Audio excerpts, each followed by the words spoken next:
We're good. Okay, here we go. So we're not using this at all? No, we won't use that. Okay. We can center this. And this microphone, so I can turn that's all on. this off. And get All it right, on my let's way. see here. How do we do this? All right. Now we could, what we could do. Well, no, we're good. Yes. Okay. Hey, Are you gonna pull it up over here? People watching? Yeah. No, I'm gonna use this to post all the links. Okay. So I'm gonna be posting from this one. Okay. The whole time? And making it available. No. Yeah. So it's just that it's harder for me to work over there. Yeah. So once you're done, then we can flip that on to Facebook and mute it. Yeah. And we can also catch questions that way. Yeah. Aloha. Oh, they come up. I haven't done this one before. This is cool. Let them fill up. Let them fill up the room. Yay, hey everybody. Can I hear? My mic's not on. Your mic's not. It's on, but it's not on. It's not clipped. Hi guys. Yeah. Hello everybody. Oh, let me get her on. Okay, here we go. Oh, we're seeing actually they changed it. I haven't used this format. Oh, cool. So we can actually that's cool, man. Okay, so for me, yes. I need to go. Have you posted it on Soulogy so I can share it? You go to my page. Go there now. No, just refresh. Or is that what page is that? That's your page. Yeah, go to my personal page, not Soulogy. Oh, go to Todd Medina. Yeah, they stomped us on Soulogy. Oh, it's okay. Yeah. In fact, they started doing that to me this week too. Really? People were sending me notes and I'm not getting notifications anymore. Yeah, they finally figured it out. So it's just in time for us to make a transition. Oh, look, there we are. Yeah, guys. That's a good. We're colorful. We're Hawaii style today. All right, so share. Yeah. Do me a favor. Put the monitor up just a little bit so that it cuts. There we go. There? Yeah. Well, yeah, something like that. That's what it's going to look like. That's better because it lets me work down here without. Yeah. It shouldn't. That's a little behind. See? It's okay. Okay, you're good. So share. So this is what you look like over here. Look at that. Hi guys. Hold on, I'm trying to make it. You're illuminating on camera. Share. Yeah, we glow, baby. We're gonna talk about that. Yeah. All right, so join us. Let's talk about Todd almost got sick today. No. Yeah, we'll share all that. Okay, so we got 82 people in the house, and it's filling up. Hello, everybody. How you doing? Arla McDonald, Jacko Van Belzen, Autumn Smith, Annie Zumo, Susan Brown, Katarina. Thank you for your continued love and support, Katarina, Guillerme. Yeah, Nathalie, Primi Hogo. Thank you for all your incredible visual imagery comments. Cricket Holden, Nancy Hodges, and Sedona. Fiona Carthu, for heaven's sake. That's Leanne. Hi, Leanne. I got my peeps. Hi, peeps. Victor Forsythe, Kirsty Belleville. Hey, Kirsty. Mary Cooper. There's no way I'm going to be able to name them all because they're coming in way too fast. That's awesome. Hi, guys. Ask them if they can hear me okay. You guys hear me okay? Yeah, can y'all hear everything? They should be able to. I'm hearing at their level right here. Good. So let's just, That's the box I was talking about getting, I think. When I kept saying getting one of those, that's what I meant. Yeah, this is it. That's all you need. Awesome. Yeah. Well, we have one now for the team. Now we have one for the team. Yeah, we're talking about that too. When you show up with everything. All of it, baby. All of it, baby. Bring it. All right. All right. I'm going to hold the. Hello, Milana. I see you tonight. Hey, Milana. Let's see. Okay. Yeah. Okay, we're good. Yeah. You have to grab your coconut. Yeah. I need my We're starting out with coconuts, guys. So hold on a minute here. Hang on. This is a true Southern Hawaiian. Right. Oh, I got a big one. Southern Hawaiian. There you go. Thanksgiving. Cheers. I'm going to go on a coconut diet. Coconut diet. 30 days coconut diet. So we are doing this Hawaiian style cosmic couch conversation. We're hanging, we're chatting, we're playing, we're having some fun, we're sharing. We're activating. We're transmitting light codes like at a ridiculous rate that you can just ask Todd. Yeah, man. If you ever come over here, just make sure you're ready. That's all I can say. I thought I was going to lose it today. No, I was okay. I just had to. It's a lot. I thought I was going to have a seizure. Yeah. It's a ridiculous amount of energy, which is cool. So this is Cosmic Conversations, right? Cosmic couch. Yeah, we're on my couch, and when we move it to outside, we're gonna call it a Cosmic Island couch. Yeah. So this is your deal. We're just helping you put it out there. Yeah. This is a we deal. Yeah. Well, I changed the name to Cosmic. Whatever the thing said. That's my thing. It was like Cosmic Couch Conversations. We're supposed to hang. We're supposed to have some fun. We're supposed to share information and bring everybody into the beautiful energy of all of this. So And Denise says Cosmic Coconut Conversation. Oh yeah, I like that. Yeah, love that. Right. I had to chop cocos especially just for this. I went out yesterday, got the cocos, bought Todd a machete. Yeah. Go teach him how to chop some cocos, which is going to be fun without chopping the feet and the hands off. Yeah. So happy Thanksgiving Day to everybody. But we're going to talk about gratitude and Thanksgiving and how this really works. We don't have a day. It's an everyday thing for us. So, but we chose today because it's 11/22, which is a master number day. So we're sharing. I didn't know it was Thanksgiving when I picked the date. And then I looked at Todd and I went, hey, you want to do it on Thanksgiving? Now, our Thanksgiving? I didn't know he was a Southern boy. Our Thanksgiving, until he opened the door for me and then went, oh, I forgot about the nice chivalry of the Southern dude. I'm like, wow, I've missed all that stuff. So I told him I'm used to doing everything by myself. So when somebody actually tries to help me carry groceries, I'm like, I don't know how to act. But yeah. I'm like, wow, it's nice to have help. And then you can call somebody ma'am without them getting upset. Oh my God. So you know what's so cool about this? What's this? Is that you've been out there for so long and you're always business, Yeah. And this is teaching. I'm always in teaching. Yeah. Teach. Yeah. Because there's a lot of information. It's all about higher consciousness intelligence. Yeah. So I don't get to play much. I know, and so when you suggested this, I was like, yeah, man, because like I came over 3 weeks ago when I got here, like 2 weeks after I got here. Yeah. And we just talked for like 5 hours, and we were like, man, this would be cool just to capture this, and and it's so because so many people know you, and it's like it's more for me, it's more casual, and it's more familiar. And we're going to start doing more of the casual stuff. Yeah. So because now it's really about, for me, for where I am, my universe keeps saying, have fun. I'm like, but I work all the time. Exactly. So now I actually have to let go and have some fun. So we're having some fun here with you guys. We're bringing you guys into our fun. There you Pamela. Go. Hey, sweet Pamela. Coco Frios. Oh, she's so funny. Mm-hmm. So. But yeah, she puts out some good stuff. We've been doing this for, if you will, a long time, which in light isn't that long. It's actually a few years. So, but in one part of the process, it's been our whole life here. And technically everybody's always been doing this. We just don't have the recollection or the understanding of that. So, yep.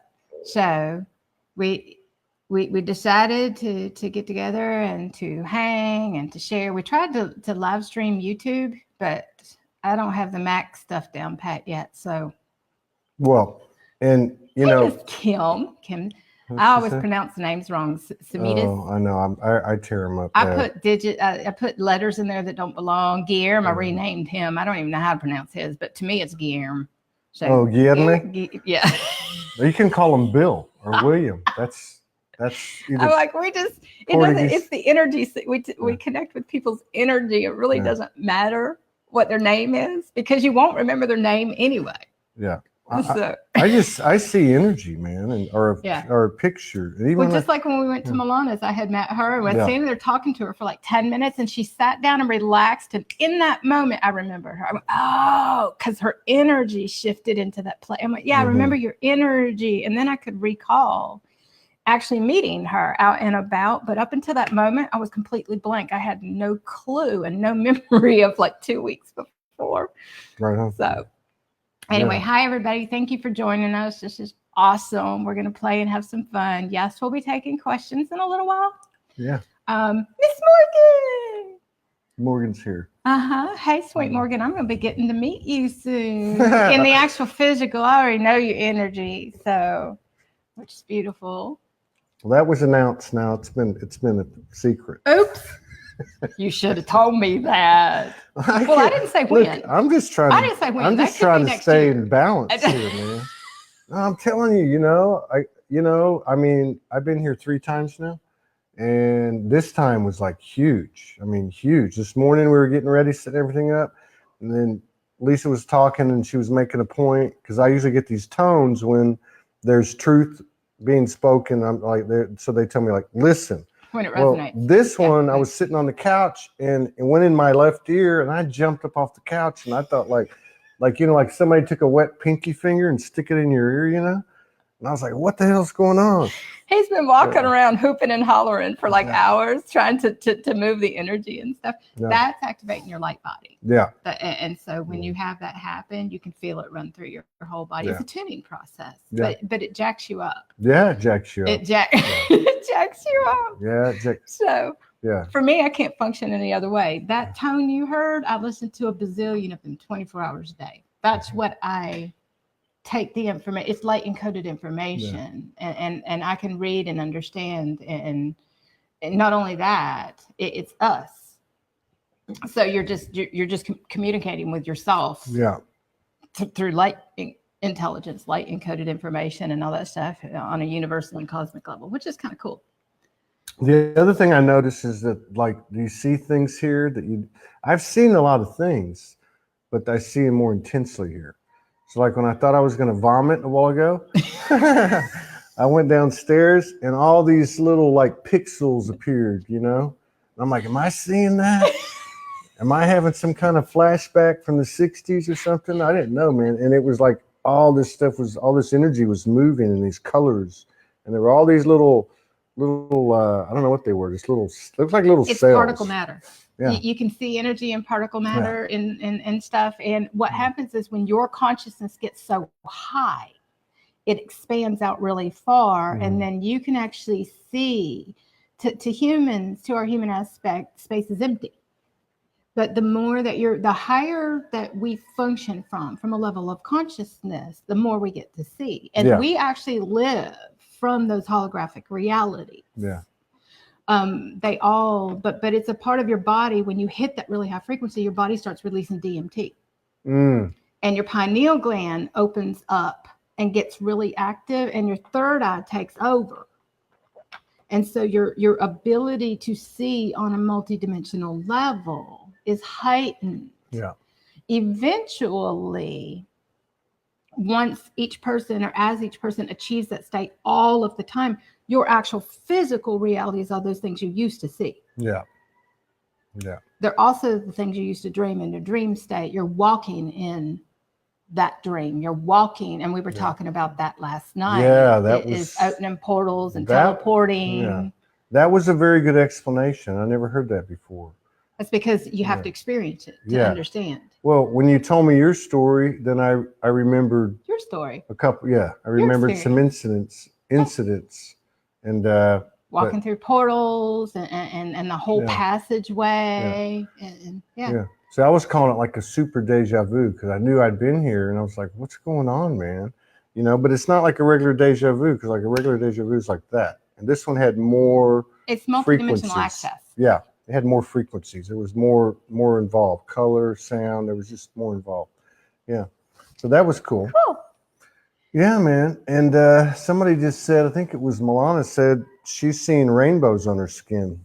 Oh yeah. The crystals in your body actually start transmitting different, you can actually see the crystals through your skin.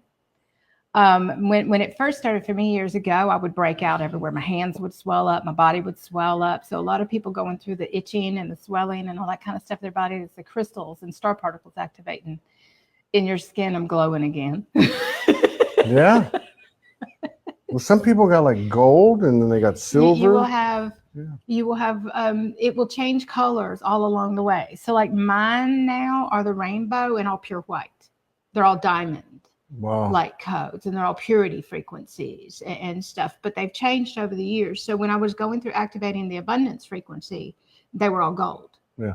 And actually people can actually see your energy, and they can see that in your field because you're transmitting holographically. That's how you start morphing and shape shifting. Is because your crystals actually will transmit different vibrational frequencies that the person on the other end, based upon their vibration and ability to see, can actually watch you change on a multidimensional level, and your facial features will change. Just like you said, you were looking at me the other day and you saw my pineal gland turn into a triangle and light up. Yeah. Yeah. Yeah, that happened. Welcome to the new norm, people. That happened, yeah. This is about. And then some people can see it and some people can't. So it's both. Is it both? It depends. Okay, so it depends on. The pineal gland is the whole body goes through a carbon-based to crystalline, and then we didn't even know then crystalline, silicone, plasma, and DNA evolution. And so when we're going through all of this stuff, part of Christed, the crystalline grid of New Earth, is activating the Christed template, and the crystalline crystals, Christed, same thing. Yeah. It's what one person identifies in that moment. I tend to take all the words and tie them together. But Christed consciousness is a purity frequency. And the more you function from that pure place, that purity place inside of you, the more you activate your crystalline light body structure in your body. And you have the activation, and then you have the building of the template. And the template takes months, years. It's not an overnight process. Right. It's a continual, that's a part of the embodiment process that we talk about. Right. And so, but yeah, when you hit the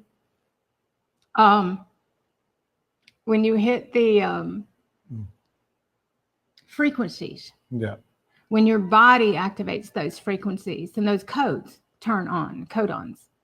And so it's a complete genetic restructuring of your body. It's a complete everything going on inside of your body. The whole universe is inside of your body, all the planets inside your body. So when we start going through all these different planetary alignments, then whatever that planet represents is what you're going to go through inside of you and in your reality too. And being able to maintain harmonic alignment. This is a continual harmonizing through frequencies and tones, through sound. But it's through your heart. Right. And so your pineal gland decalcifies and opens up, and a massive light will come on inside the center of your brain, and it'll explode and start opening all your neural pathways, and it will be brighter inside than it is outside. And so when it happened for me, it was a bit freaky because I would close my eyes and everything was lit up, and I would open my eyes and everything got darker. Wow. It reverses, and what happens is your pineal gland actually becomes a holographic viewer, a holographic transmitter. You can actually, it's like sitting in one of the old movie theaters down at the bottom and watching the light stream out of the movie camera. Right. That's what your pineal gland's doing. It's transmitting your movie, your play. Right on. Which is why it's so important to maintain your absolute highest state of consciousness, because as you do, your play changes. Yeah. Kind of cool. And so on Spark, there's a bunch of questions we can get to. Yay! But I just saw one. I had to giggle at that. But I was going to say, so like you were telling me something yesterday about where, because people talk about like if they see chemtrails, they can change them. And I don't discount that at all. I'm not saying that they don't. Yeah. Well, that's your external hologram. Yeah. You can do anything you want to with that through your unconsciousness. Right. This is a projection of consciousness. Right. Basically. And you were saying that, so like you were just talking about everything is inside of us. The entire thing is inside of us, the entire universe. So you were in a situation where there was, the grid was shrouded basically. I flew in and saw that the entire grid was completely in disarray and disconnected. There was no grid. Right. And the words were, "You're here to connect the grid." Right. And before I flew in, I had no clue we did these things. You know, sometimes you don't know until that moment when it happens. Right. And so I could actually see we are the grid. Yeah. We hold all of those codes and frequencies inside of us, and we link up to the different grids within New Earth on a cosmic level, on a universal level. All of these different grid works and all. And so when I flew in, and it's like, you're here to activate and reconnect the grid. And it was completely frayed and like burnt. Right. There was no connections or anything like that. So I was actually flying in to see my family, and I grabbed my grandbaby. I'm like, come on, let's do this. You want to go open some portals and connect? And he's like, oh yeah, grandma. So we got up the next morning and went outside, and the whole sky was completely ugly and black and nasty. And so we sat down, and I just closed my eyes and went inside, and you can find the grid work for that area inside of your body. And I went into connecting and reconnecting and activating the grid for that location, because it's my reality. I'm sitting in this, I can do anything I want to. Right. And so you can feel everything start to shift and change. You can feel the vibration. And what you're doing is you're anchoring that higher dimension. You're a grid point and an anchor point. Right. You're anchoring those codes in that location. You're anchoring that grid work through your body vessel. That's why most people don't understand the importance of the body. Is that this is our cosmic portal. This is our sacred vessel. This is everything. This is why we have to get our body's vibration so high and keep it there. But so, you know, and it didn't take that long. I went inside, closed my eyes. Everybody's getting kicked out. That's just Pamela. Yeah. Hey, Pamela. Everything's. I opened my eyes, and the sun came out, and the whole sky cleared, and a massive portal opened up, and the clouds of New Earth started coming through the portal. And all the chemtrails disappeared, and the whole sky turned into the clouds of heaven, which they have a distinctive look. I took you outside this morning and showed you them. Yeah, I saw them when I went by myself too. And I grabbed my camera, and I took pictures all the way through it, because I'm on Facebook going, hey, people, guess what we could do? And I'm like, and I was capturing the photos as the whole sky changed. Right. And the whole sky changed from old Earth to new right there in front of us, and captured, and I posted them all in an album for people to see.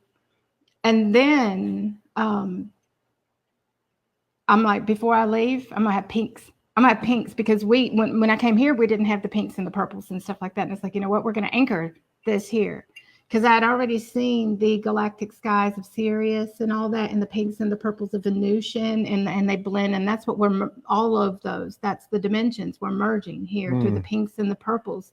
It is Venus and Sirius and all of these. If you actually look at them, they're the skies of our planetary systems merging here. Wow. So, and anyway, by the end of the week, everything turned pink. And I was like, there it is. And I flew out, and I came back here. People were like, can you fly here and do this? I'm like, no, people, you can do this. Yeah. You guys, you just have to, it's all about really elevating your consciousness high enough to remember that you can. And then connecting with the grid from inside of yourself fully, because you're connecting up through a level of consciousness. Yeah. And so it takes all of your consciousness to do this.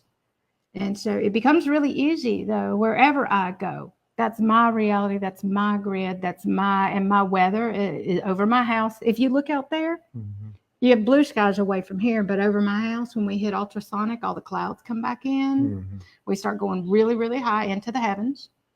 Kind of cool. Yeah, I've seen it. Yeah. And so, like, you know, I haven't paid that much attention to, like, you were talking about planetary alignments, or say Mercury retrograde, but so, and you made a statement a minute ago before you were talking about that occurrence.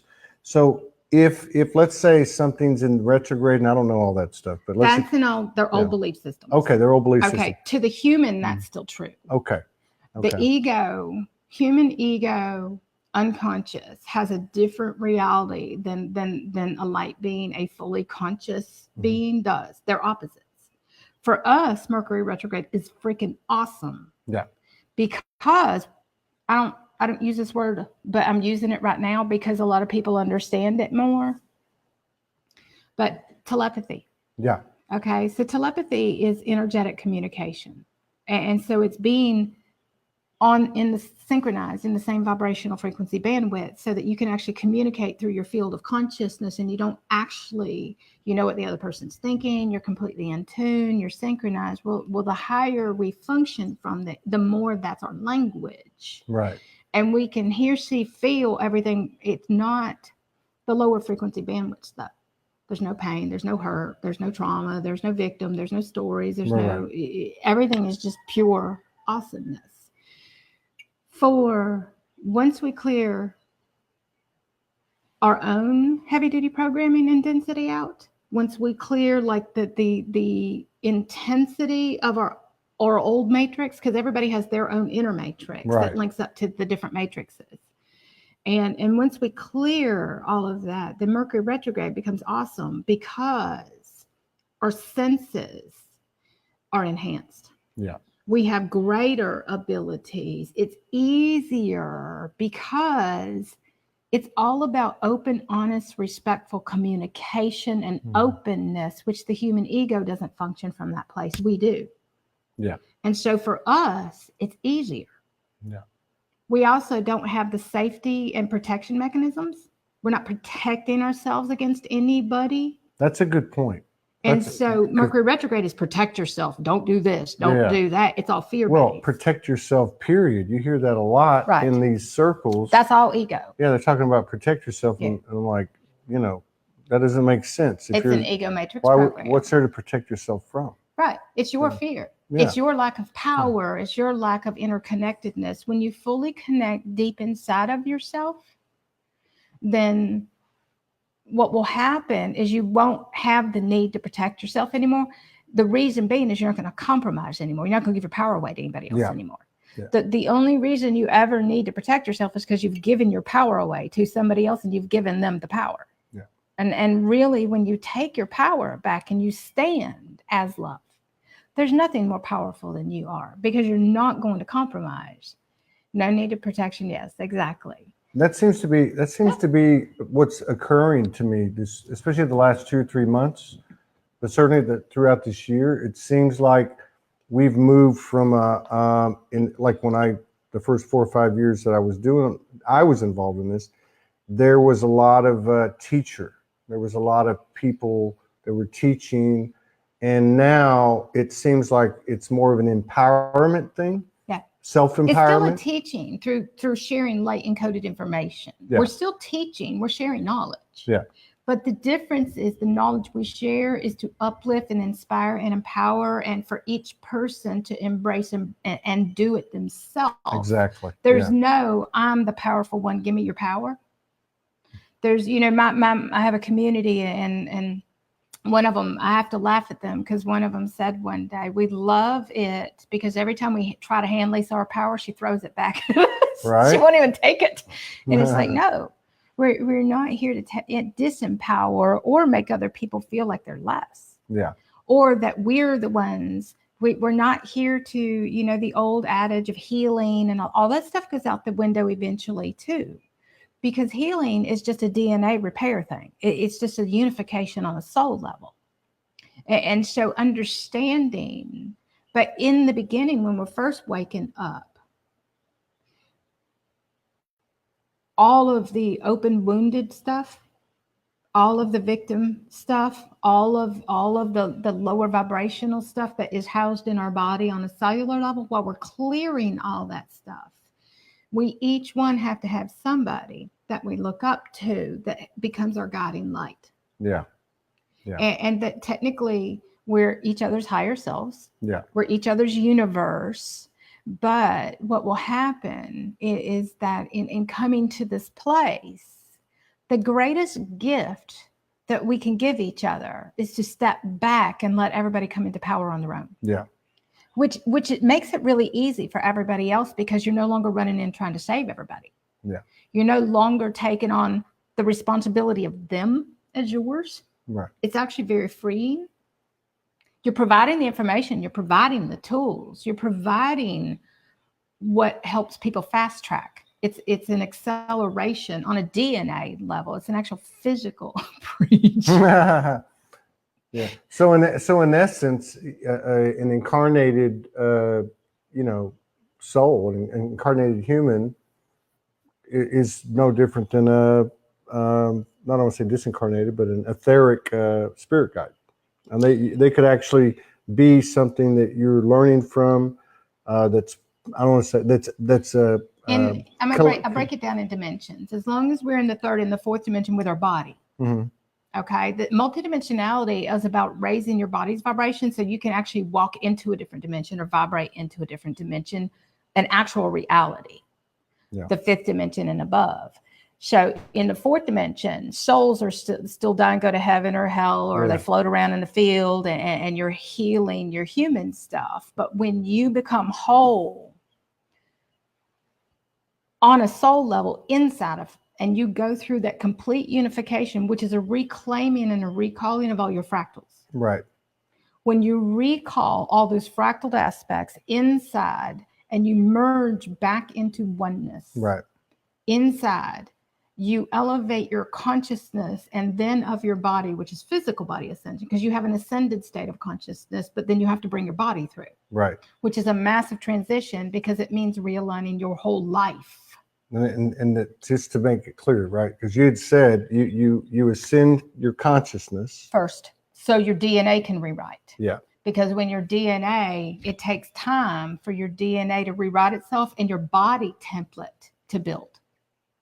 So physical body ascension, from just looking at each person, it is that in my own experience, from the point of ascending my consciousness and holding myself in ascended state and not going unconscious and not going back to sleep and not forgetting, you would call it forgetting. When we shift back beneath the veils of amnesia and we separate off again, I had to hold that state of consciousness long enough for my DNA and my light body to build and construct my Merkaba, for physical body ascension to occur. And it took about 1.5 years.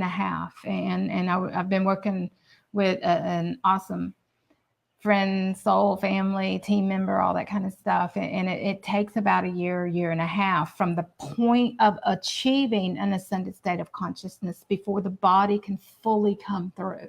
What do you think the measuring stick of the barometer is? Or I guess you would know within yourself if you zero ego. Zero ego. There will still be some ego involved when you first go through ascending, because there's still programming in the body, and you're still clearing programming, but you're doing it from a conscious place.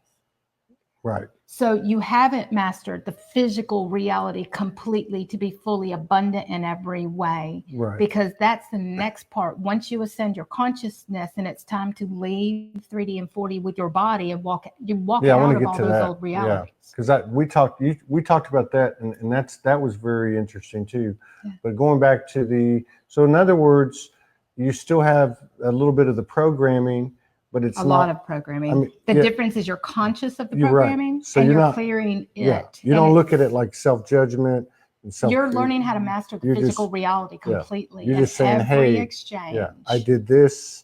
This needs to go over here. Well, but it's also about going out into the world and being able to affect the physical through your vibration, through holding your highest state of consciousness, becoming a contributor in your community, becoming every person you touch in every exchange is through light. Right. So for me, in the beginning, we learn, a lot of us, we go through becoming minimalists. You live on almost nothing so that you can learn to appreciate absolutely everything from this very deep, sacred place inside of you, because then you're going to start learning once you become the universe, your universe inside of you, your human aspect and your universe are going to be having conversations 24 hours a day, and it's going to be teaching you how everything works. Yeah. And so every day it would be get up and walk into town and go connect with people. You're going to be an angel today. You're going to buy people lunch. And it doesn't matter what you do. You're learning how to be this embodied being in every exchange. You're going to be the kind one. You're going to be the one that makes the difference in every person that you touch. Sometimes you don't have to say anything because your field is transmitting the codes. You're the cosmic portal. Any person in my field immediately is elevated to a higher state of consciousness, and I can bring them through because I hold that state of consciousness in every exchange. I don't go unconscious. I don't go asleep. I don't go back into me, selfish, protect myself. You've got more power. We don't play in those games, but we also nip it in the bud. We don't let them play out. Yeah. So there's this whole thing of recognizing those who are functioning from this place, calling it out and saying, hey, that's an old program. Yeah, yeah. And then everybody, oh, yeah, you look at it, you clear it, you move through it, you move on. Nobody cares. There's no better, worse victim. There's no blame. Yeah. There's no story in what we're doing. Right. You tell a story to teach. Yeah. So like the stories I tell, they teach the energy of things. That's the only point. You don't really care. They don't hold any energy anymore. Does that make sense? Mm-hmm. And then you talked too about that Christed level. Your Christed state of consciousness is always going to be love. Yeah, You are always going to come from this very pure place of love, but you're also a teacher in that mode. And then the next one, you were talking about how you move into God consciousness, and it's not all the, I don't want to say the fluffy love and light. I mean, but it's a blissful. Yeah, but something happens in that transition. Well, there's and I think you just kind of hit on it now. There's different energies of the divine masculine. Mm-hmm. And what happens is each state of consciousness is a different level of consciousness vibrationally. And when you hit that vibration, that energy, and you can feel it, that's the activation. Just because we hit that state of consciousness doesn't mean we embody. Embodiment is through your own divine presence. It's what your field transmits for you without you really having to do anything at all. Embodiment is being it with your every breath. Right.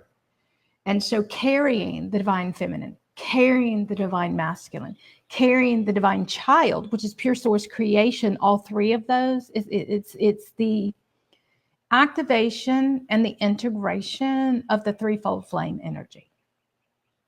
And so activating the divine masculine within yourself means you're going to shift roles. Divine feminine, when you hit here, you felt the divine feminine, the divine mother energy. Yeah.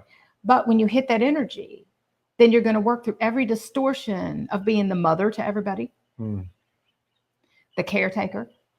We become the caretakers of all of humanity, but we have to work through all the distortions of caretaking and taking care of everybody. And does that make sense? Yeah. As an example, yeah. And I think, so what you're saying is we actually go through it. We go through every bit of it. We go through it until every exchange that you have with somebody and your every moment of your day. Right. And so every moment, once you activate the consciousness, every moment from that point forward is your initiation process to embodiment, which can be years. Because you have to hold that vibration, that frequency with every breath. With how you live your life. It's not let me put on a front and go pretend to be this for a little while and come back and change my clothes and then go unconscious and think about myself. Yeah.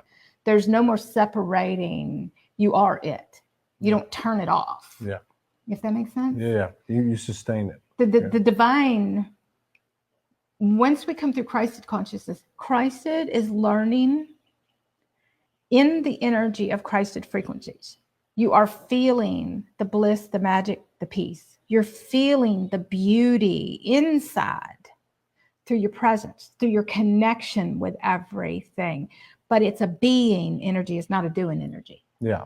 It's a presence of being. And then once each person is able to hold that Christed, that high crystalline state of consciousness, then what will happen is the masculine aspect, the divine masculine aspect, the partner, the supporter, divine feminine, Christed energy is supportive. When I'm a Christed energy, I'm going to be supportive of you. I'm going to be loving. I'm going to be kind. It's going to be an angelic, soft energy. Christed energy is very soft. It's very pure. Now, when I step into my higher consciousness roles, then it's time for me to get up and accomplish and be and do and do the higher soul purposes and galactic missions, that's your divine masculine coming through. That's where you step into the roles. Technically that's your manifester. Right. But it's not through human ego. Right. It's through divinity. It's through purity. And the only way to access that higher dimensional power, that pure source energy, is through the Christed state. Right. Is through that pure love. And being, when you're that energy, then you learn to be and you learn to do. Yeah. And so holding those two, eventually you can be and do all at the same time. You never leave that place of peace. You never leave that magical, everything is magical, abundant, amazing. It always is. Because that's where you function from inside. Right.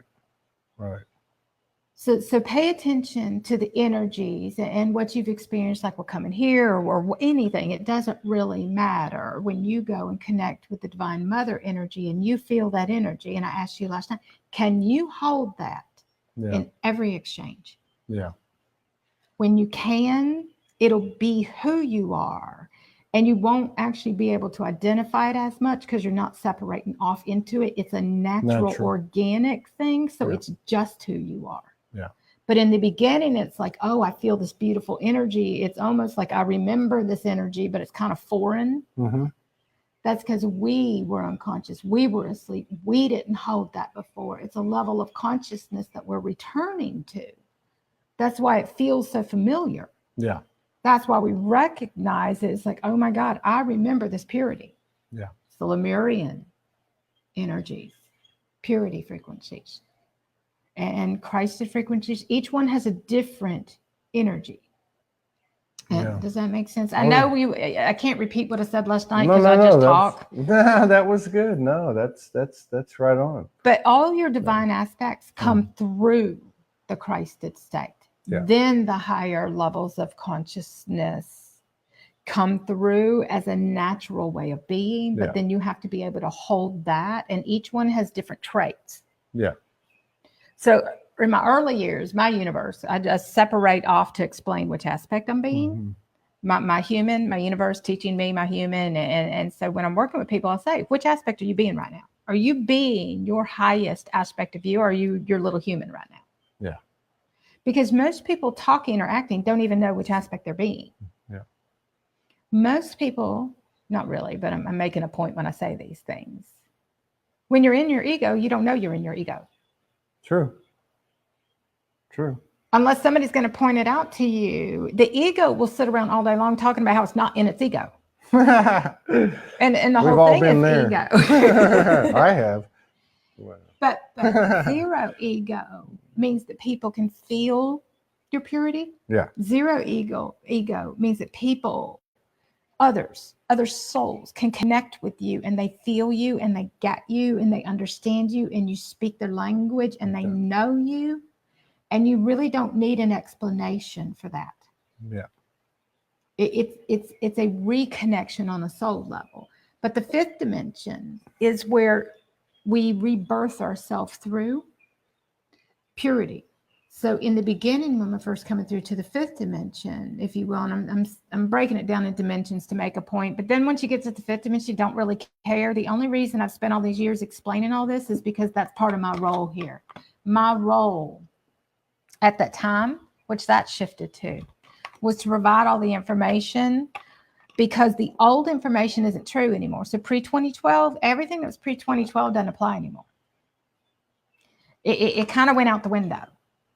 And so now what we have is new truths, and they're all on a quantum and cosmic level. And none of us knew this because none of us had done this before. And so it's through our own experiences here. We actually have to do it before we can understand. And then we have to explain it. Those of us who chose the roles of gaining access, you gain access through your purity. So the purer state of consciousness that you function from, the more access you have.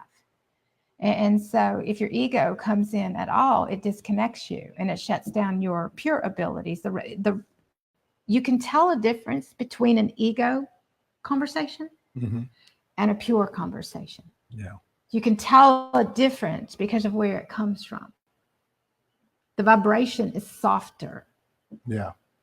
And the ego is all about itself, versus when we function from unity consciousness, this is about all of us. When you and I are talking, I'm always talking about what we are all here to do. Yeah, that's right. This is about all of us, what we came here to do. And it's a we consciousness, but not from running around saying we. It's from being that completely we connected state with all as one again. And so it's a much higher, purer vibration and tone and transmission that each person can feel. The human aspect of us can't explain it. And it'll say, I get it, I feel it, I know it, but I can't explain it. And that's actually a really good thing. When you can't explain it for a while, that means that you're connected and you're feeling it. Yeah. I couldn't explain it until I did it over and over and over and over and over and did it and studied it and watched it all. And then you are able to gain on a quantum level. It's quantum states of consciousness. You're able to see everything on a quantum level, and you can see all the moving pieces and parts. And so by doing so, you gain the understanding how everything works, which gives you the ability to completely master the entire physical reality, because you have the knowledge on how everything comes to be, how everything is created through your own vibrational frequency, your transmission, your belief, your mentalities, your cellular programming, and all of these things. And so I'm going to use like last night when you hit really, really high. Like right now? I'm lit up the last 8-10 minutes. I had a question, then it just tones started going off in my ear. I'm not even. Kirsty says I can hear it too, Todd. You want to know what, guys? We're in ultrasonic, but we haven't hit the big stuff yet. It hasn't even started. So get ready. Somebody said a minute ago, it just came back to me. I'm like lit up. I feel like somebody's got like electric prods all through my body. That's your light. So, somebody said that their higher self is pushing them to take action now. It will. Now, is that something that's will tell your human to get up off your butt and get busy. You have things to do. Now, is that very prevalent, do you think, right now with the collective? Yes. Or with our circle? It depends on where each person is. So if you've been, it depends on vibrationally the dimension you're functioning from. And the reason I say that, because if you've been in 3D for a really long time, 3D, okay, so here's the thing. Everybody thinks 3D is the physical realm. Well, once you get into multidimensionality, 3D is the unconscious physical realm. 4D is the duality realm, the battle between humans will play in dark and light. We don't play in dark and light anymore. Okay, that's your inner battle with your own stuff, and outside represents that. But the dimension your body occupies is the experience that you're actually having right now. So if you can identify the dimension that you're currently in with your experience, it'll tell you your own level of consciousness. Well, when you I love your guys' comments. You guys are so awesome. I don't know. Something about we're lighting up the planet right now. I'm like, oh my good job. Light it up, baby. Yeah, that's Tasmania in the house. When you elevate your consciousness, your DNA, your particles. All right, I'm going to get a coconut. I'm serious. Take that one and put it in the fridge, and I'll chop the meat out of it in a little bit. All right. Todd's going to go get a coconut. I'm going to get a coconut. I can't deal with this. You can have mine if you want. You can have mine if you want. I've got to go to the restroom. He needs to go. Okay. All right. So here's the deal. When you hold the absolute highest state of consciousness, then, you left and look. I turned. Look, I'm glowing.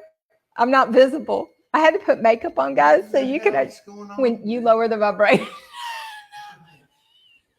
We actually need Todd. Because you guys can't see me. We're called the light beings for a reason, guys. And we're not joking when we say we glow. We glow. It's hilarious.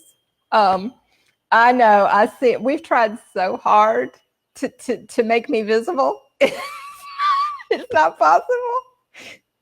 Okay.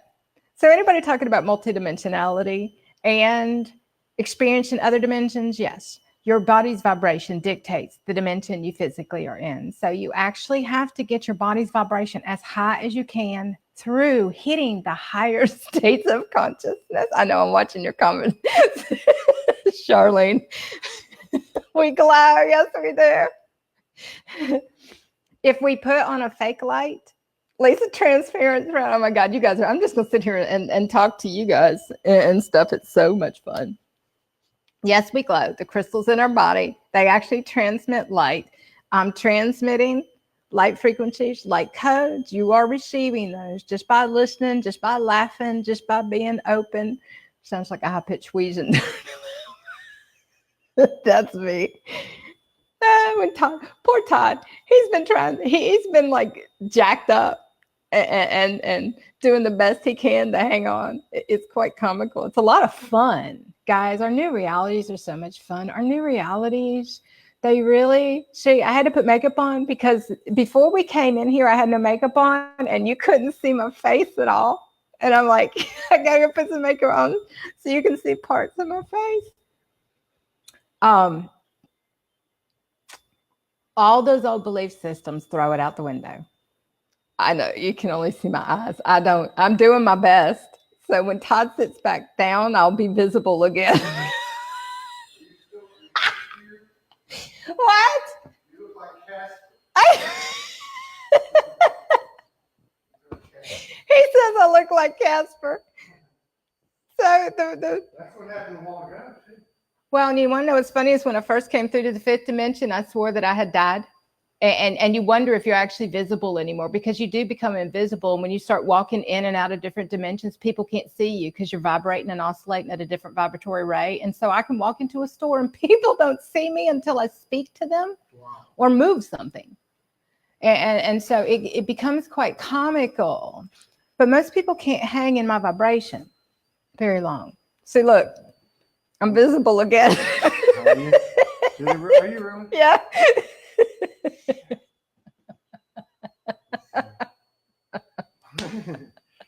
I'm a little bit okay. I'm coming back now. Test. You can wear a hat. Test. Okay. My ears are burning. I'm laughing so hard. Yeah, I'm often invisible. We become invisible. At least they can see part of my face again. Before I lit up so much that they could barely see anything, and somebody said I can only see your eyes. Man, this is hilarious. So you were talking, and we don't even have any sunshine today, guys. It's raining. Yeah. This is. Damn. All right. So Todd's like. You were talking about. Okay. Yes. Let's get serious here for a minute. Let's actually talk about a new level of ghosting. So it just says Lisa was all shirt. I had to wear. I was going to wear a white shirt. Now I know why. I'm integrating like crazy. Aligning. So if I burp, that's just the way it is. It's plasma. It's light codes. I know. There you go. So you're. So you were talking about the 12th. Sorry for this. That was funny. No, we were talking about being really real. That's about as real as this you is real, get. Man. That's like, you know. So my hands disappeared. Yeah. I know, man. But at least I have cheeks again. That stuff's real. You know, I've seen it happen on some of our shows before, a couple times. Yeah. So the 12D template. The 12D template, the big dog. That's right now, but we're going beyond that pretty soon. But that's the first time I'd ever heard of that. I'm not even talking into the thing. It's okay. It takes a lot to concentrate over here. Test. Okay. He's floating and so high right now. He's so expanded. There's a big portal out in the back. I saw the first time I came over. I thought I had done something good by walking back there. You know, when you were getting ready, I went out there to settle down. Yeah. So I was walking barefoot and I went to the portal because I saw that when I first came here. But I think it actually had a reverse effect on me. I think it like stable. I felt good, and then I think it just like energized me. Boom. Like so. Did you do that today again? Yeah, I just did it right. It does. What it does is it anchors in. Yeah. It anchors and stabilizes. I know somebody wants to know what's in our coconuts that we're drinking. I gotta get my coconut. Yes. Ugh. Yeah. So My coconut. I don't know. Forget that question. It's okay. 12D template. Okay. Oh, So 12. So here's the deal, and I've written about it a bunch for you guys. Each one of us have the capability, okay, to activate different dimensional templates inside of your body. The higher the state of consciousness that you hold, the more it happens naturally and organically for you. So it really means letting completely go of everything that represents the old and embracing higher dimensional consciousness. Todd's so high. He's going to spit coconut juice everywhere. It's actually stabilizing me. Yeah, good. That's why I went and got another one. Yeah, good job. And this Andorra. Here's an Andorra. He's got his Andorra. Yeah. I gave him a pendant. He's got my starseed. I've been working in my sleep state with all you guys. So every night has been, I can actually be present in my dream state, sleep state, fully conscious. And for hours and hours and hours and hours and hours, teaching, explaining to like a bazillion. I can see all you guys.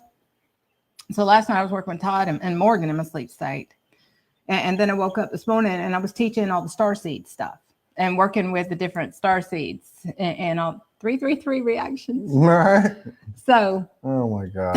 I've been the cool part is the more conscious you are in your waking state, the more conscious you are in your sleep state, which means that you can utilize your sleep state to accomplish everything on a multidimensional level so that your waking state is a lot easier because you're doing a lot of stuff in your sleep state, but you're doing it consciously so you can see it and understand it, and you'll activate all your new realities too. Yeah. So, and that was interesting too, because I've had more and more, I guess that's what happens. That's what you're saying, is you have more and more recall in the dream state, you get more done. And so last night I woke up like 3 or 4 times. So I was really like awake the whole time. You know, it was weird. I was like, am I asleep or am I awake? Right. But I saw you and Morgan and Michael Van Patten and Katie and the Crow, a couple, and there was more people. We were all working together. There was more people. I saw it too. It's just you three I remember seeing Katie a little bit. Yeah. But we were all working together, which is kind of cool. Yeah. And that seems to be happening more over the last 3 or 4 or 5 months, where people see each other and validate or, confirm it. Just in passing, at least in my experience. You better keep talking. It's okay. My tongue's moving and my mouth's like not catching up with it. Okay, so I need some more of that. Yeah, we've had like every conversation known to man. We've been talking like all things higher dimensional consciousness. The thing about it is what a lot of people don't understand is Todd's starting to glow more now. Yay! Don't make me laugh. You ought to see all the electronics, the whole of her. He'd be like destroying it all.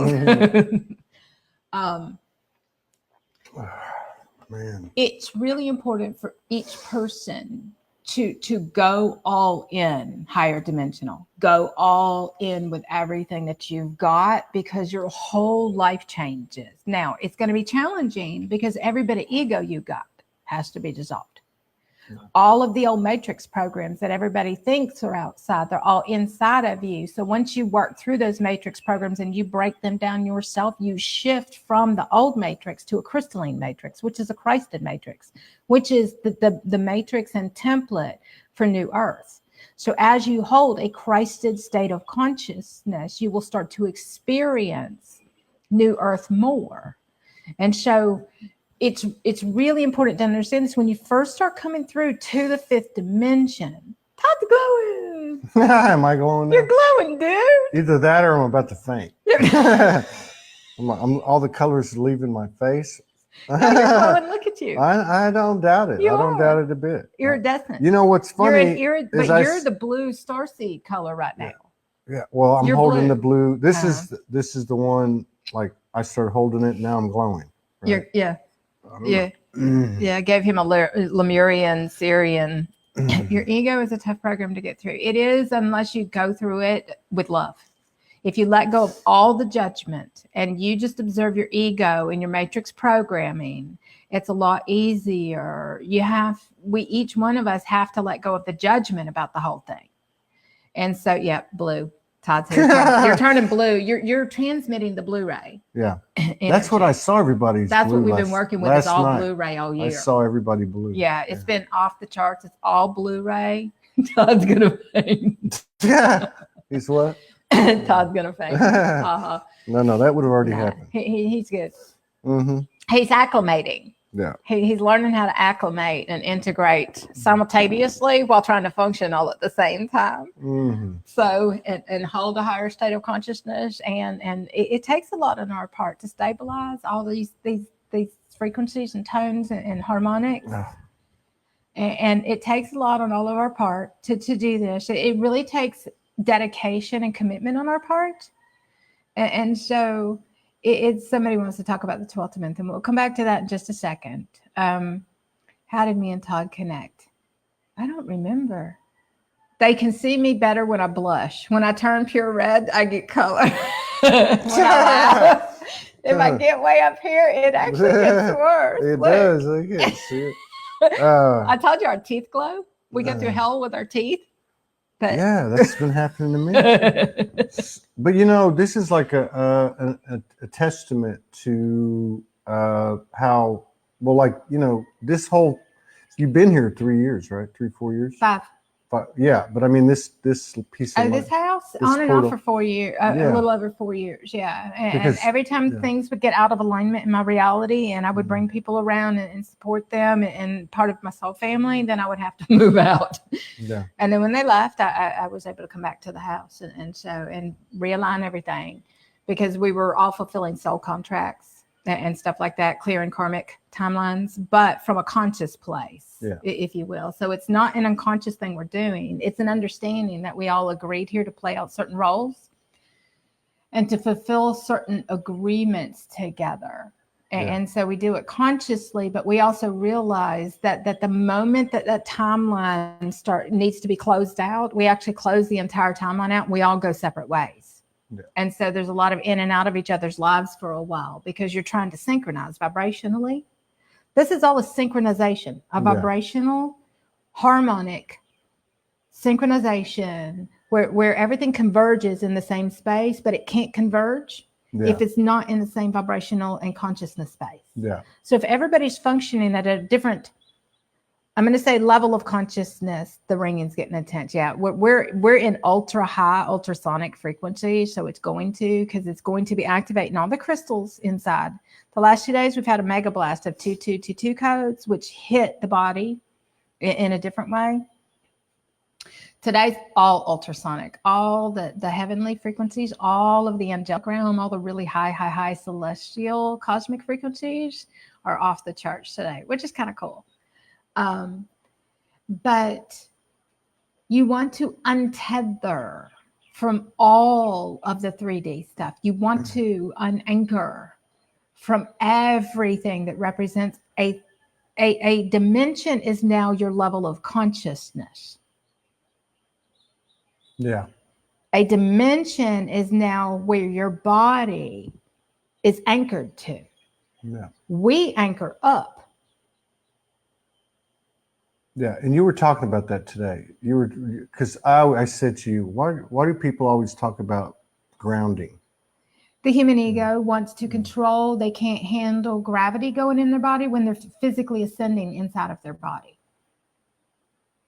And so a lot of people say, oh, I need to ground. No, you don't. You need to let go. Completely surrender, let completely go. Go lay your body down on the bed. Go lay your body down on the grass. Go lay your body down and surrender completely. The human ego wants to control and ground. Oh, I feel all flighty. Oh, my head's all bobbly. Oh, all of the titles. I don't use human conditions. Yeah. Because they lend to an unconscious misperception of what's really going on. So when people feel photonic light in their body and they feel like they're drugged. Yeah. When people feel gravity go and they get all bobbly headed. Yeah. When the first thing they want to do is go find a reason or a cause of what's wrong instead of connecting with their light body. That's your light body activating. Yeah. We don't ground. We anchor the energy in your body. Your job is to stabilize the frequencies. Mm-hmm. Our job is to integrate them and acclimate to a much higher vibrational frequency, which means floating a whole lot. It means expanding your consciousness so huge. Has your consciousness not been wide open since you've been in this house? Mm-hmm. Is there any ground except for earlier when it got to be so strong? You're like, I need to go move around because it became so much energy. Well, yeah, like you have to get air, you know, like I just had to move. Yeah. And there was a lot of stuff moving through me. You know, I could feel it. Huge. Yeah, and a lot bigger than I've experienced. Yeah. And then you talked about that when we wake up, we're still in dream state, basically, what we would call dream state. Or when we first wake up in the morning, you're still completing the dream space. Yeah. And so usually the first couple hours of every morning, you have to complete everything on a consciousness level. Your consciousness is still working. Right. And so a lot of times when you get up, it'll take a couple hours for everything to shift. Right. And so like in the afternoon, I used to be able to, because of where I'm at, it's not as prevalent. My whole world is, you're walking in a lucid dream 24 hours a day. Mm-hmm. Your whole world is heaven on earth. Every experience is amazing. You don't have, I mean, do things happen? Yeah, they do. You deal with them. I had something happen the other day. It's like, okay, deal with it. We're not going to play in that stuff anymore. We don't revert back to a 3D level of consciousness when we deal, though. And that's the thing. Right. We come from the highest state of consciousness when we deal with things. And so it's a very different place. There's no blame or anger. There's no anything. It's basically taking command of your reality as love. And holding everything to a higher state of consciousness, and everybody in your reality too. We hold everybody accountable for the level of consciousness they function from. And if it's an unconscious one, then we re-educate. Yeah. And say, hey, and you know, what you start to find is that each one of us here agreed to do this. Each one of us agreed to be the way shower. Each one of us agreed to be the gatekeeper, the grid keeper, the anchor point. Each one of us agreed to be this here for our reality. That's how each one connects up to the grid. You're an anchor point for the grid of New Earth. And so it's really important for each person to embrace those higher consciousness roles instead of judging. It's about everybody embracing your highest. Not just higher, we're in highest. And basically seeing your much higher dimensional timelines and staying focused and anchoring the light codes for those realities in your physical body, because as you do, it rewrites your reality for you. It can be really, really easy. It doesn't have to be that hard. The hardest part of this for each person for a while is to recognize your own ego. To recognize your own programming, to recognize when your heart closes, when you disconnect, when you go get, I call it self-infatuation. Infatuated with yourself. That there's a part of this that's about pure self-love and really coming to love yourself so much that you will never, ever compromise your vibration and your energy ever again. And so when you get to that place where you're no longer willing to compromise, because when you compromise your vibration, your energy, your field, then you compromise your entire reality. Yeah. And so it's understanding we didn't come here to compromise. And this is if I'm not mistaken, let me just come back. I know, I'm watching you right now. So he's like, hold on. If I'm not mistaken, so humor keeps you here, right? So when you were talking about the Christed state, that's that blissful heartbeat. I am love. Da, da, da. This sounds like what you're seeing more and more of out here is where people are saying, "Hey, I love you," but you either educate or you boundaries. Do you notice the only time you ever have to say that is when you're dealing with an ego? Yeah. You know, when you're dealing with an ego, I would say, I love you. In the beginning, for me, it was, I love you, but that's no longer a part of my reality. Yeah. And I would just let it go. And if they kept insisting, then that's duality right there. When you cannot bring everything into love consciousness and work it out together, there's duality playing out. So understanding when you're in a duality reality, it's your duality. You can always bring everything into a higher state of consciousness. And sometimes bringing it into a higher state of consciousness is saying goodbye. Yeah. It's saying, no, we're not going to play that out in our reality anymore because it doesn't serve a purpose. Right. And so the part of once you come through achieving the Christed state inside of you, then it's holding that in your reality and not going back and letting the old play out, which is what starts bringing your divine masculine through. Yeah. It's your. That's like your baseline now. It's where it it's starts. Like this is your baseline, and now we can start to. And I had no idea how much we said no.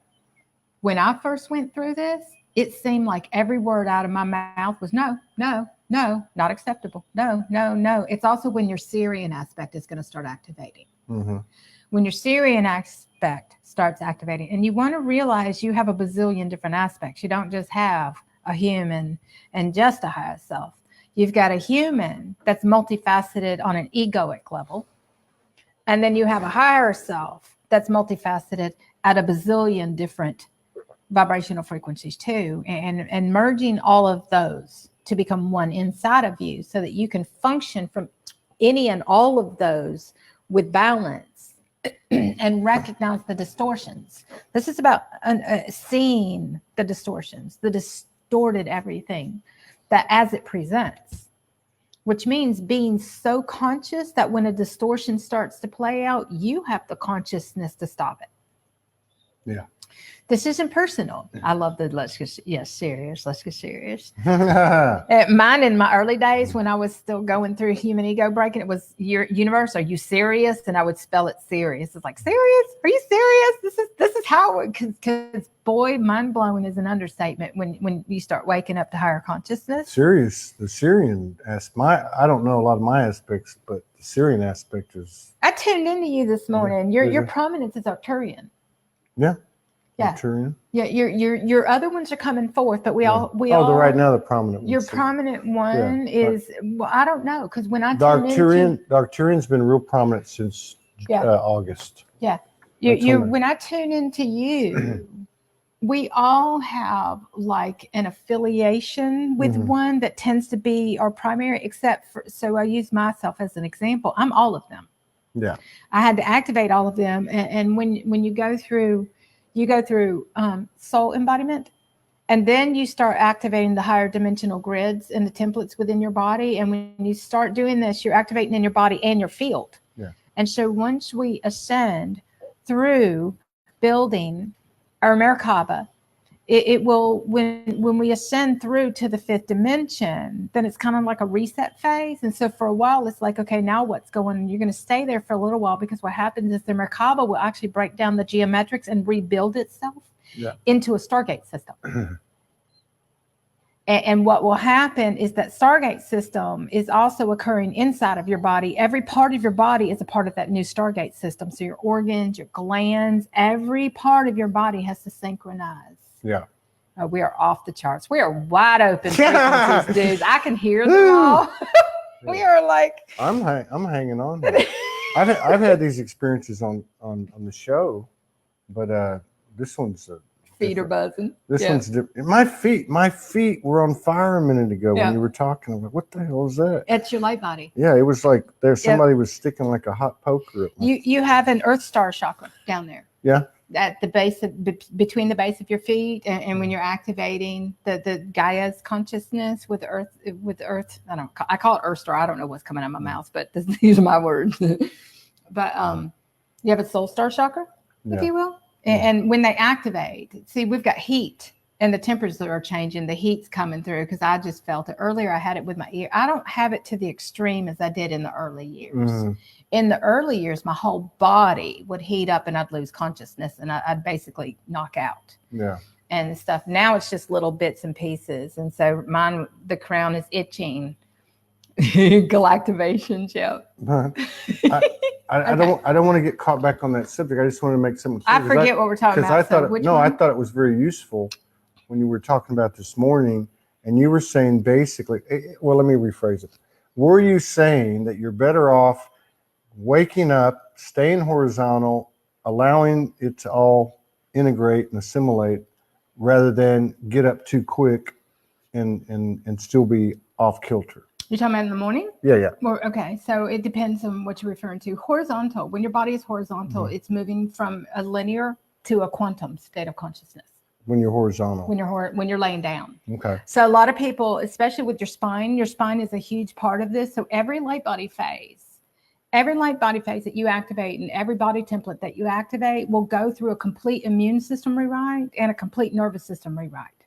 So your light body has a different nervous system, has a different breathing apparatus, and the air you breathe and how your body produces light and photosynthesis and all this kind of stuff. It's a very organic, natural. Yeah. Hands heating up, burning.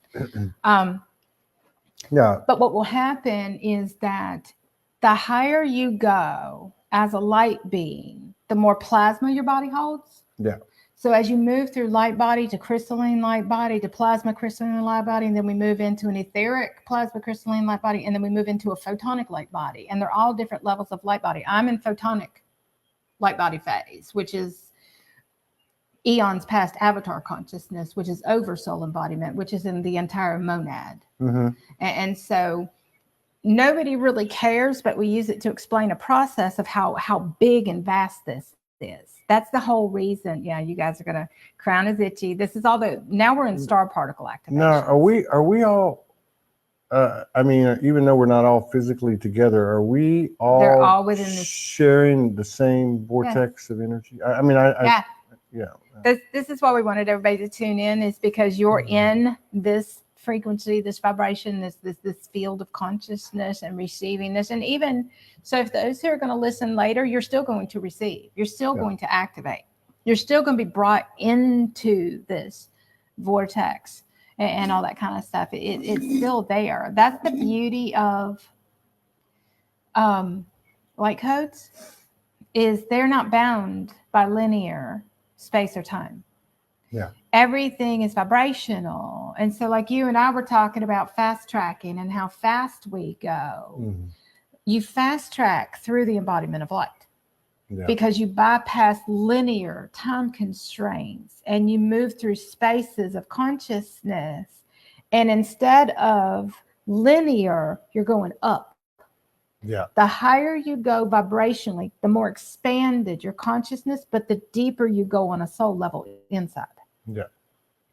So the deeper you go inside, the more expanded your consciousness, which means when you expand your consciousness across all the dimensions, you get access to all the information and you get to see everything and you get to dictate everything from that level of consciousness that you function from. And so it's actually very easy, because I'm going to say this to make a point. When we become our higher self, we become our future self, which means you have access to the future before it ever occurs. Right. So which means that you are functioning from the future in every moment, because that's a linear description of time. Yeah. So in essence, you're functioning from that dimension simultaneously as those realities occur. So in this physical, you're actually doing the things that anchor them here. Yeah. I got you. So you're functioning through an expanded state of consciousness in all of those dimensions. You see everything wide open. Stargates are opening. Stargates are about to open. Cool. I love the stargates, baby. Okay, so, but the frequencies here is like a barrage of pure diamond light codes, rainbow frequencies, and these are like ridiculous amount of abundance frequencies. So they're all, my phone is shocking me. Yep. bioelectric transmitters. This is electromagnetic frequencies. This is the energy that you transmit from your heart consciousness, cosmic heart consciousness. When you hold yourself to the highest state of consciousness. Oh, so Pamela says she can't see the comments. I don't know if you can help her. She said how? Just refresh or go. First of all, you need to be on my page. If you're watching it Page. from another page, you won't be able to. No, that's not true. Don't ask me anything. Just he has zero linear capabilities right now. Go out and come back in. You're running out of memory, probably. Why anchor here on Earth? You're our multidimensional being, and we all agreed to anchor the multidimensional realms into this physical one. You are on a multidimensional Earth now. You're not on a single dimension anymore. So pre-2012, if you will, and actually 11/11/11 opened the gateways for all of this to occur. But technically, you're on multidimensional Earth. Eventually, within each person, the Earths will split and they will separate off into two. And when they separate off into two, you will actually leave old Earth and move to new. And when you move to new Earth, you won't be able to see old Earth that much anymore. Only when you have something of a program inside of your body that you need to clear, will you even experience it in your physical reality? Or if you get up and go look out at the world, dragons and unicorns. Yes, it's been strong unicorn energy this month. But why? Because we agreed to. Why? Because on a multidimensional galactic soul level, this is what we agreed to do here. We all agreed to come here and do this, that this is a part of our highest purposes and roles here. Now, some people will say, I didn't agree to this. More power to you. Because, and the reason I say that is because the ego aspect says, I don't want this. I don't want to do any of this. And there will be this whole inner battle. And I think Todd's floating off. Todd floated off a long. I have this crazy tickle. Energetically, he is so gone, guys. He's barely in his body. He's got about that much. So, I think we, in a lot of and I can't say I'm not part of it, but it's almost like, I'm not talking about what we're talking about today. I'm talking about the general circles. It's almost like we overcomplicate things. Dark is a program. The battle of the dark and the light is a program of a level of consciousness that still plays in duality. Right. And so technically for a long time, we will have this place. Mm-hmm. But it's really important to understand that when you elevate your consciousness beyond that, then what will happen is you will come to understand that the battle of the dark and light is the battle inside of each one of us. Yes. It will span the galactic dimensions. It will span the heavens and hell dimensions and all this kind of stuff. But the importance to understand is that you will change your words every time you elevate your consciousness to a higher dimensional frequency and vibration and quantum state of consciousness and understanding. And so what will happen is that for me, I hit the dark and the light. I wrote an activation for everybody about the dark and light is your program inside. And then I moved right through it like really fast. Mm-hmm. And then it was, you change your vocabulary to a higher dimensional vocabulary that explains based upon your current understanding and level of consciousness. And so I went from good, bad, right, wrong to, I don't even remember because it's been so long, but at one point I went to higher vibration, lower vibration, because is Todd okay? Somebody said Southern twang. Yes, Southern all the way, baby. I'm okay. I'm all right. But when we got together today, our Thanksgiving, we're having grits and eggs. We are having a Southern biscuit, grits, and I don't do eggs as a rule. But yes, we're making exception today because we're going to go Southern style. There you go, man. So that's our Thanksgiving. Grits, butter, Southern and Hawaiian butter and coconuts. Yeah. So. All right. But it's a program. That's really. It's a program of duality while you resolve the battle inside. It's a returning. The dark represents everywhere that each person hasn't moved beyond duality into unity, love, consciousness within themselves. Yeah. And so as each person lets go of all the hate, the hurt, the pain, the blame, the stories, the guilt, the obligation, the shaming, and all this kind of stuff, the judgment, and actually chooses higher states of consciousness and love as the basis for their reality and where they come from, then you dissolve that duality inside. And then all you have is it's love or it's not. It's pure or it's not. It's an unconscious program. And technically, you basically kind of call it like it is. When you call it an unconscious program, it's not a judgment. No. It's just... It's a program that's housed inside of your cellular memory of your body. And when you basically call it like it is, you're taking away the power of getting caught up in the drama and the story. And there's a good guy and a bad guy. And and somebody's got more power over me. Why is Todd on this chest? Are you okay? That's a mudra. It's a mudra. It's a mudra. I'm trying to stay anchored. I'm anchoring. This is Todd's gonna fly away in a minute. His big dragon wings. Y'all think I'm not playing here? No, it's not. It's okay. So I feel like I'm in a. And I have to have this to function. This is my norm. I feel like I'm okay, but you know what it is? Your energy is hitting me a certain way. Your voice is doing a bunch of codes. Because my field transmits. The moment, do you notice when you sat down, the moment you sat down, you went, whoa. Yeah. But, and now, okay, that feels good. So, okay, look, here I've got another one. All right, so. There you go. So because this is coming up a lot, right? Good. And there are people talking about the dark. It's a program, and I like what you say. It's willing not to let it go. Yeah, that's what I'm saying. It's not. You're not being judgmental.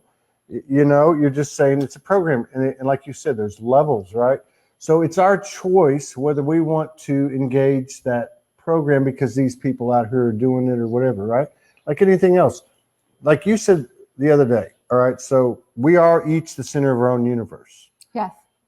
And we all walking around in different universes make up the multiverse. Right. So the multiverse walks around in this physical reality now. Yeah. Okay. That's right. So by understanding, we make up the entire cosmos here. So our relationships are of a cosmic nature. It's not a human one anymore. Yeah.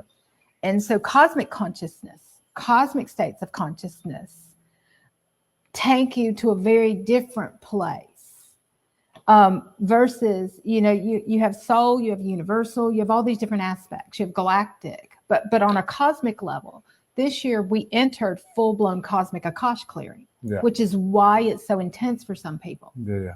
But now I'm going to say this, it will take you to the depth of your fears. Because that fear is a program held inside the human body. And the human body can't vibrate at the oscillation rate into a different dimension. It's anchored in that reality. That's why it's so important to understand the role that your body plays here. Your body needs the utmost respect. This is your light body, which is what houses your soul. Your soul says, I need to fit into your body, but it's too low of a vibration. Your soul can't fit into your body because it doesn't. So it's constantly rewriting the on an atomic level, on a molecular level, on a cellular level, through geometric codes, through quantum equations, through all of these different levels of consciousness have a different geometric code. Yeah. And so it's kind of like, the best way that I can describe it in looking at it is it's like a snowflake, or like you see I don't know, Morimoto or whatever his name was that did the water thingy. Water thing, yeah. Do you remember how it changed based upon the vibrations? Yeah. That's what your cells are doing. Yeah, that makes sense. And somebody asked, a second ago, which I've been talking to you about. Are we going to lose our teeth? Teeth are a big deal, And then guys. That's where your else- deepest programs are held. And so, but this is about density. And so as the density in your bones and your teeth, when you start activating plasma consciousness, then what happens is it works through the density. It starts breaking down the density in your teeth and your bones. Your bones and teeth actually expand and contract. That your teeth will actually, and your jaw and your skull, we go through cranial expansion. And so like my forehead is like really tall after all these years. It's like I looked in the mirror and went, whoa, I got like extra 2 inches going on here. I need bangs.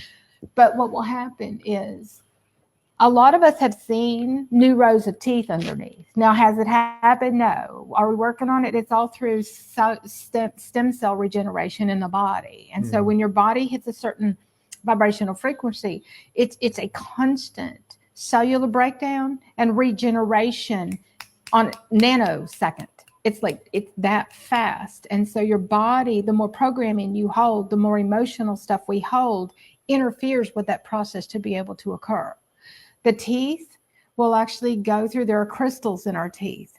They will blow, but mine blew bubbles.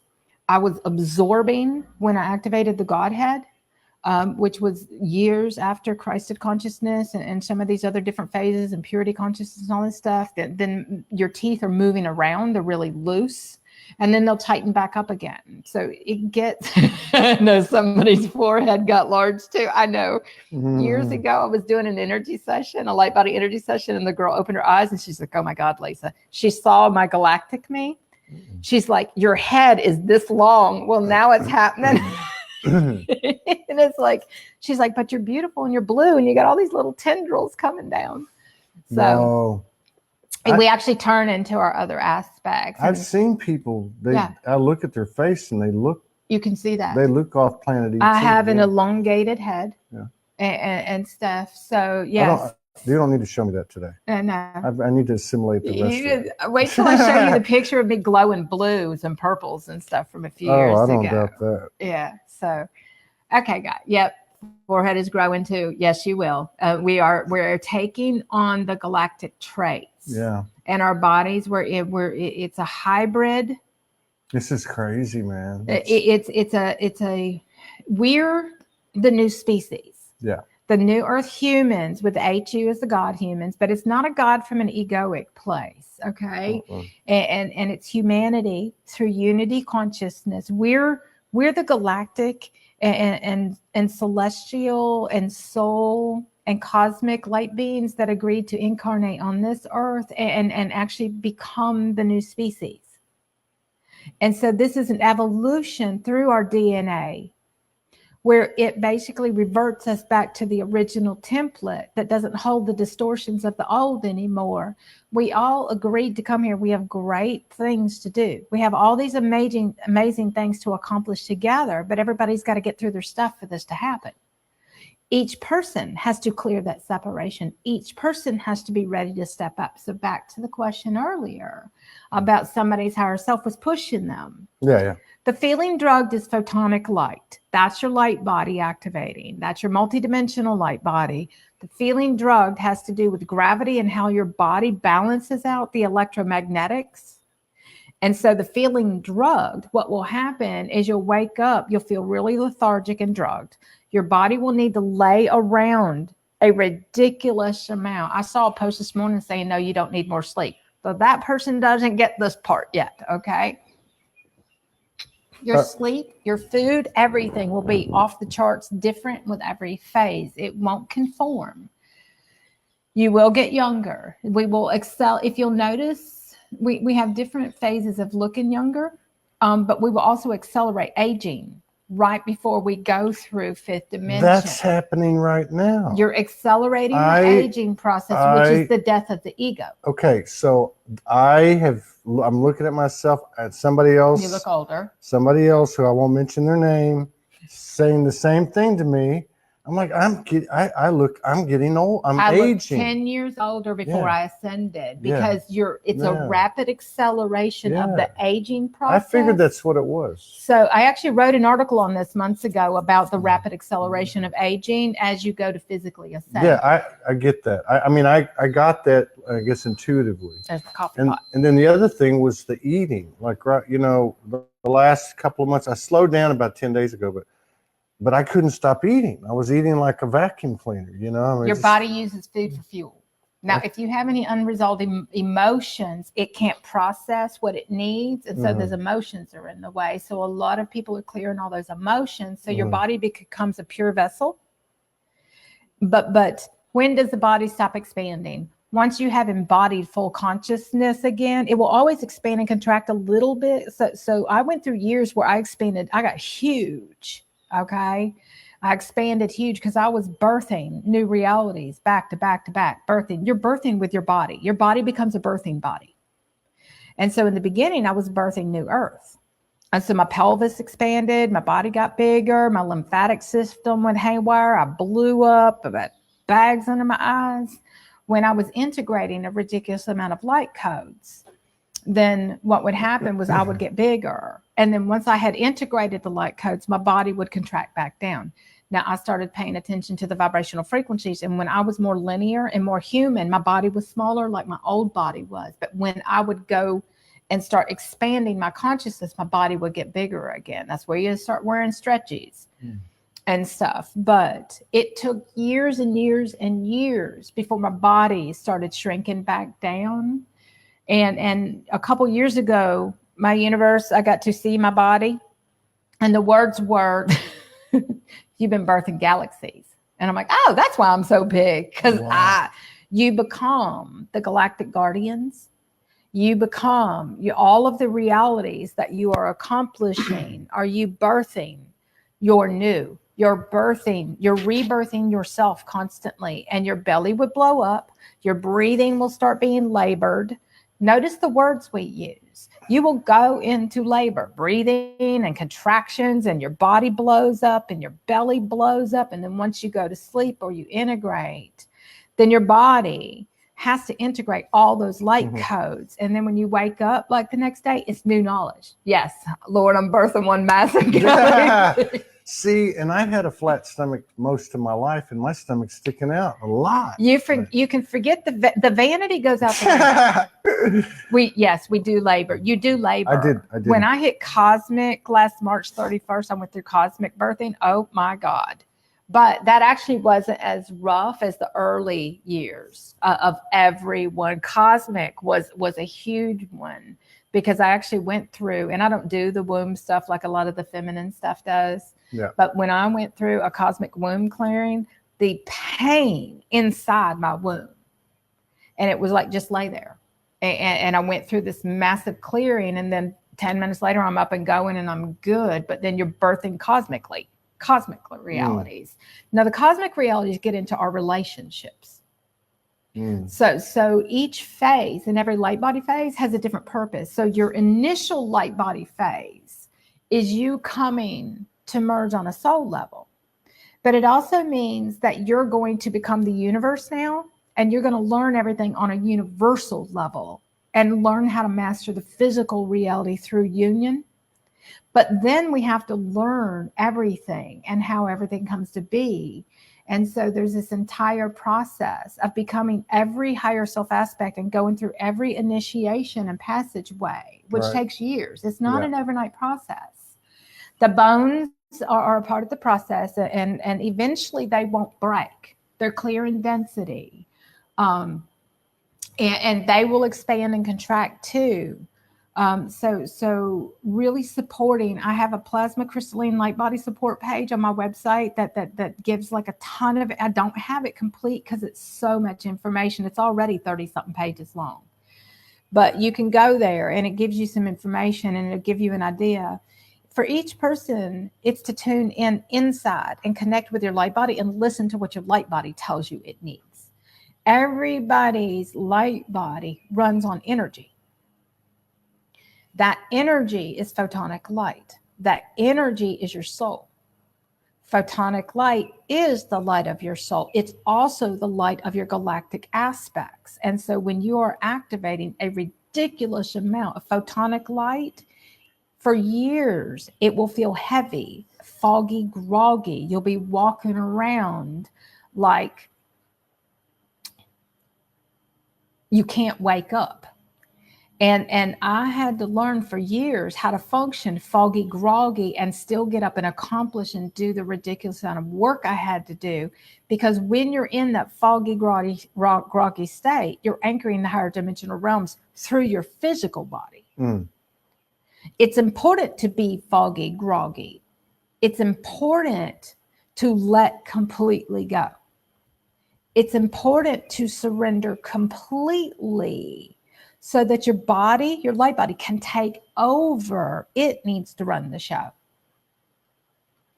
Yes, it's going to last for the rest of our life, but each phase is different. So Charlotte says it's going to last for years. It is. Each phase is different, though. Okay? So the more light you hold, the more you embody here, the easier everything gets. The confusion is the ego. So recognizing your own ego programming means that you get to break those constructs down. That ego is your limit. That ego is the one that holds on to the linear stuff. The ego is what keeps you bound to a matrix of the old. And everybody has to transition from the old matrix to the new, which is the crystalline matrix. And you do it with your whole body. So yeah, I can barely wake up, and often throughout the day, you are going to be foggy, groggy. When you're transitioning out of 3D, 4D into 5D, you're going to be foggy, groggy, and you're going to want to sleep a lot. That's happened to me for about 3 months. Yep. There's a ridiculous amount of sleep because you're moving from a linear to a quantum state of consciousness, and you can't do it in a waking state because your human gets in the way. Yeah. And so this is the New Earth people. Yes, we are. I call us New Earthers. So it is the New Earth people, and the New Earth people are those, all of us who function on a multidimensional level, which means that we can identify everything through vibrations and frequencies and energy and the dimension that it represents and the level of consciousness that it represents, so that we can actually shift everything to a much higher dimension ourselves. And waking up is hard to do. Yeah. It's waking, you sleep to wake up. You let completely go. Yes, you must sleep a ridiculous amount, because that's how the veils of amnesia, that's how photonic light is able to work through your physical body. They're seeing Todd in the blue light around you. Yeah. That's your soul body when it turns blue like that. It's your star being and your soul body, by the way. It's actually it will have occurred after a huge physical body detox recently and stuff. It's a part of our translucent phase too. Somebody asked a while back. Okay. Todd. Somebody. I'm hanging on just to whatever. Somebody asked. He's tethered by one. Somebody asked Lisa, is there a way, basically, I don't remember the words you used, but is there a way to make this go faster?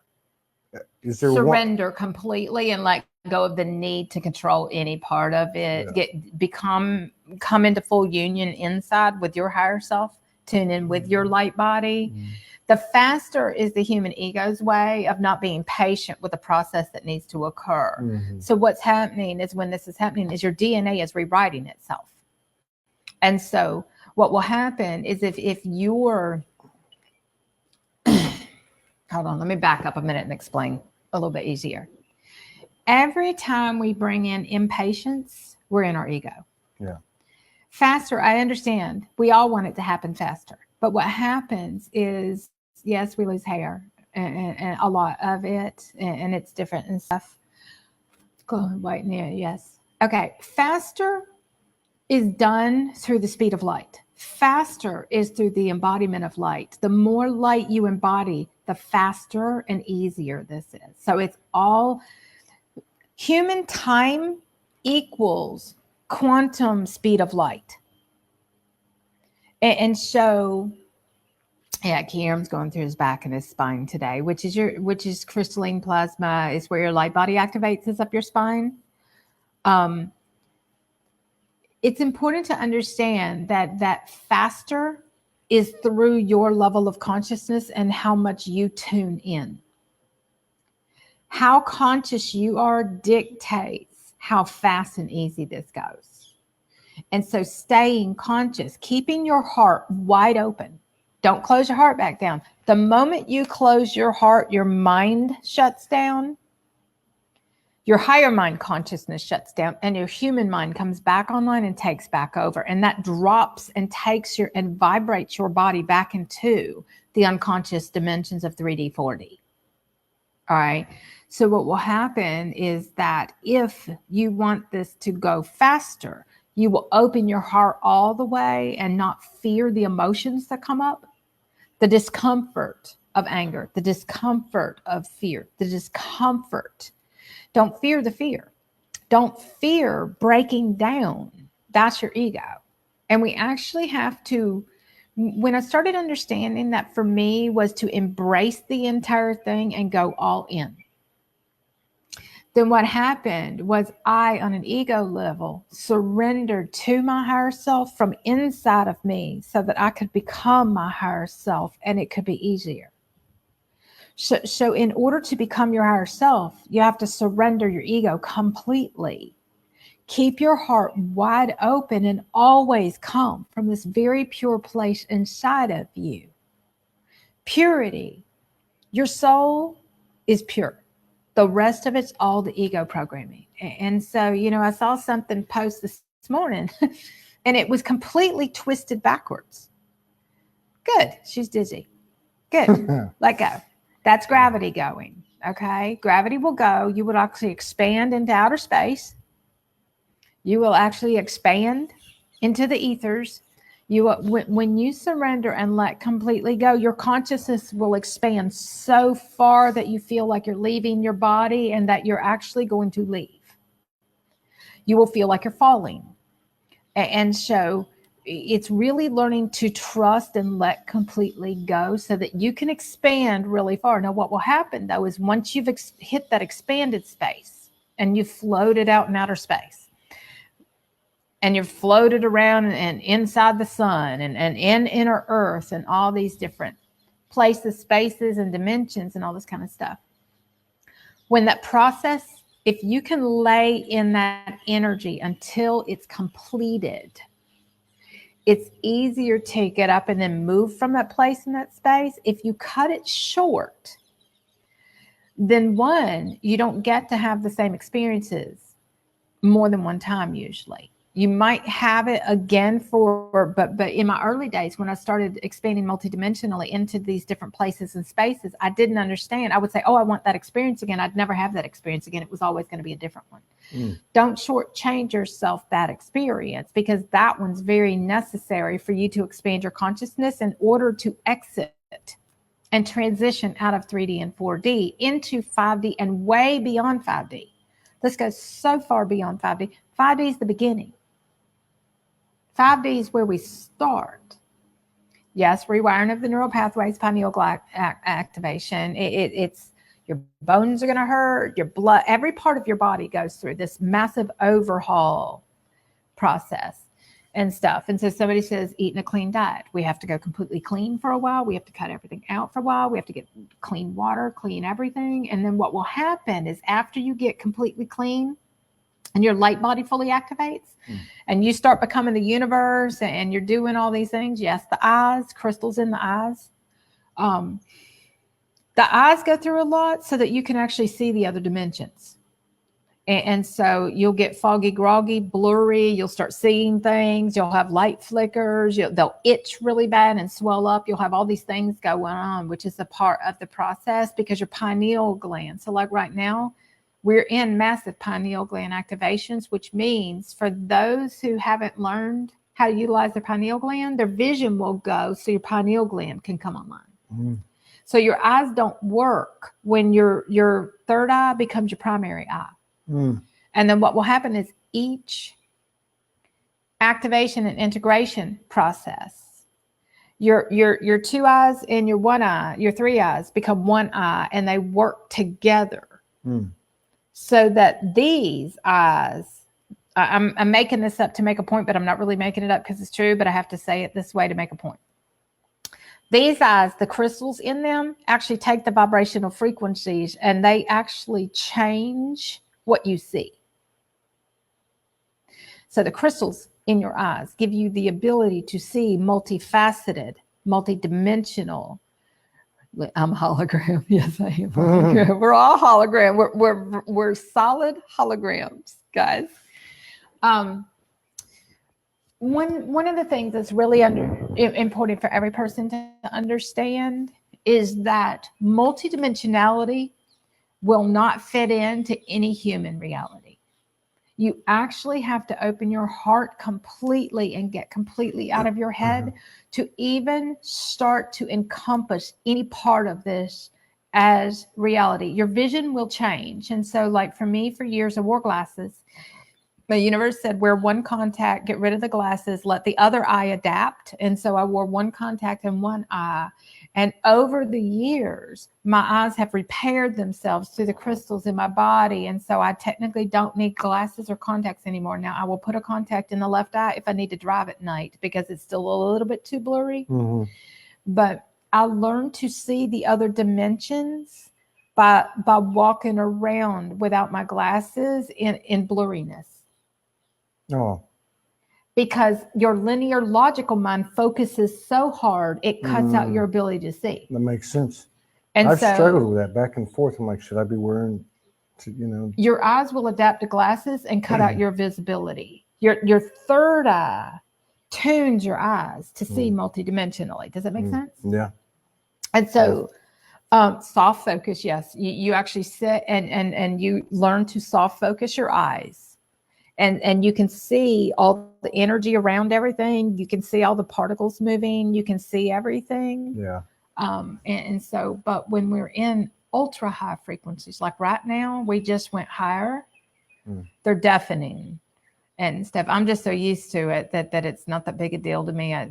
But right now, if I stop and actually pay attention, right now it feels like it just went across the back of my head and it could actually lift the top of my head off. Yeah. Well, imagine what it's doing to everybody else. See, and you said too that people are going to start moving around. A lot of people move around because you're a part of the grid work. And so gatekeepers and grid keepers, when it's time for you to unanchor from your old reality, you actually move around a lot. And so by moving around a lot, there's multiple reasons for that. And I explained it to my community the other day. When you're doing quantum jumping, then let's say you do a ridiculous amount of integrating a whole lot of light. And when you do this massive integration of light, you're quantum jumping through and across different dimensional timelines. So you can actually wake up in a different timeline. And so the more aware of this you are, those of us who do this, and this is how we live, fully multidimensional, everything's multidimensional. Our reality is multidimensional, everything is. You are constantly aware that every moment is a different dimension and a different vibration and all, and you can tune your vibration and expand your consciousness to shift timelines really easily yourself. When you do a massive jump and you integrate a ridiculous amount of light, let's pretend, let's take a 3-day weekend. Let's say you took 3 days and you slept for 3 days and you cleared, and you integrated, ridiculous amount of high frequency light. When you wake up, you're not in the same reality you were before. Your mind will tell you are. So if you can maintain the consciousness of understanding that you're in a different dimension, you're in a different reality, then you can actually function from a very different place than you were if you think you're still in the same reality you were 3 days before. Does that make sense? Yeah. Now, that resonates. If you do a massive jump, so I'm going to use, one time I did a 2-year jump. And the reason I knew is because in 5 minutes, I went outside, I sat in the rain. It's all pure photonic light. I went, phoom, and expanded really huge. And then it was like go in and lay down, go to sleep, integrate. And because that photonic light was a massive activation. And so I went in and the words were, you just did a 2-year jump, go in and go to sleep. Because I had to integrate. I had a lot of stuff to clear. It was pure photonic light. It's very heavy. So I went in and went to sleep and I woke up and it's like, get ready because you're going to be moving through a ridiculous amount they're going to be coming at you as fast as they can. And what happens is when you are holding your absolute highest vibration, you're moving through timelines and realities all simultaneously and you can see them. This is a part of your pineal gland and holographic access for you to see. So I'm going to share a conversation that I had with Kim. Kim, this is our conversation we had the other day, publicly for everybody. But so like I had to physically pack my bags and move to another location. And then I came back and then I moved to another location. Then I came back. What's happening is a 2-year time frame just collapsed into this space. And so now you're going to move through every physical reality that you would have moved through over a 2-year period of time because time collapsed. Therefore, the space between dimensions, the division between the separation between the dimensions, that dissolved. So you physically moved. I physically moved from location to location because you actually have to go through certain locations, connect with certain people to clear different karmic programming. So you're actually physically moving from one location to the next because all of those places you would have done over 2 years now just collapsed into like a matter of weeks or months. Does that make sense? Yeah. When timelines are collapsing, it is a unification and a convergence of everything into one space. But for the human aspect that isn't fully conscious and aware and in command and functioning at its highest vibration, it's hanging on to the old stuff, getting drugged through everything, collapsing, instead of embracing and going, oh, I've got to move through this stuff really fast. I got to move through this stuff. And you're literally moving through realities at a ridiculous. I can move and manage a bazillion realities simultaneously without ever moving my body now. Yeah.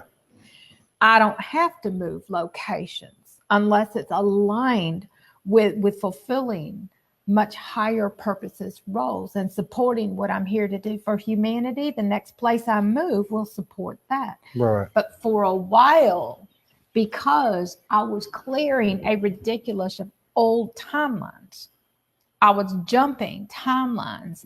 I was working in the physical to accomplish all of the awesome opportunities that were being thrown at me. Yeah. You don't even have time to breathe. Yeah. While physically moving my body through the realities to clear those physical realities and get to it'll synchronize and balance out when you come out on the other side of the vortex. Yeah. See the clouds? There's our ultrasonic. That's what I was talking about earlier. You see over the mountain right there? That's what happens when we go ultrasonic. We're in the heavens. Whoa. That's what happens. We're in the clouds. We're in heaven. So is that similar to what we were talking about? Like when I went to Sedona or to these different places and I had to meet certain people? You were moving through timelines. Moving through timelines. You were clearing. You physically had to go there because you couldn't accomplish that any other way. It's actually the fastest way to clear the heavy duty programming in our bodies is to actually go there sometimes because we hold so much. Our body is a part of a gridding system. Yeah. And so because I'm going to make this up to make a point, but it's true. In one capacity, it's true, but there's always a different truth. Okay. When you physically had to go to Sedona, all that stuff you went through in Sedona was a clearing and a simultaneously an activation on a multidimensional level. Yeah. So you're clearing a ridiculous amount while activating a ridiculous amount all at the same time. The fastest way to do that. All right, I have to shift here.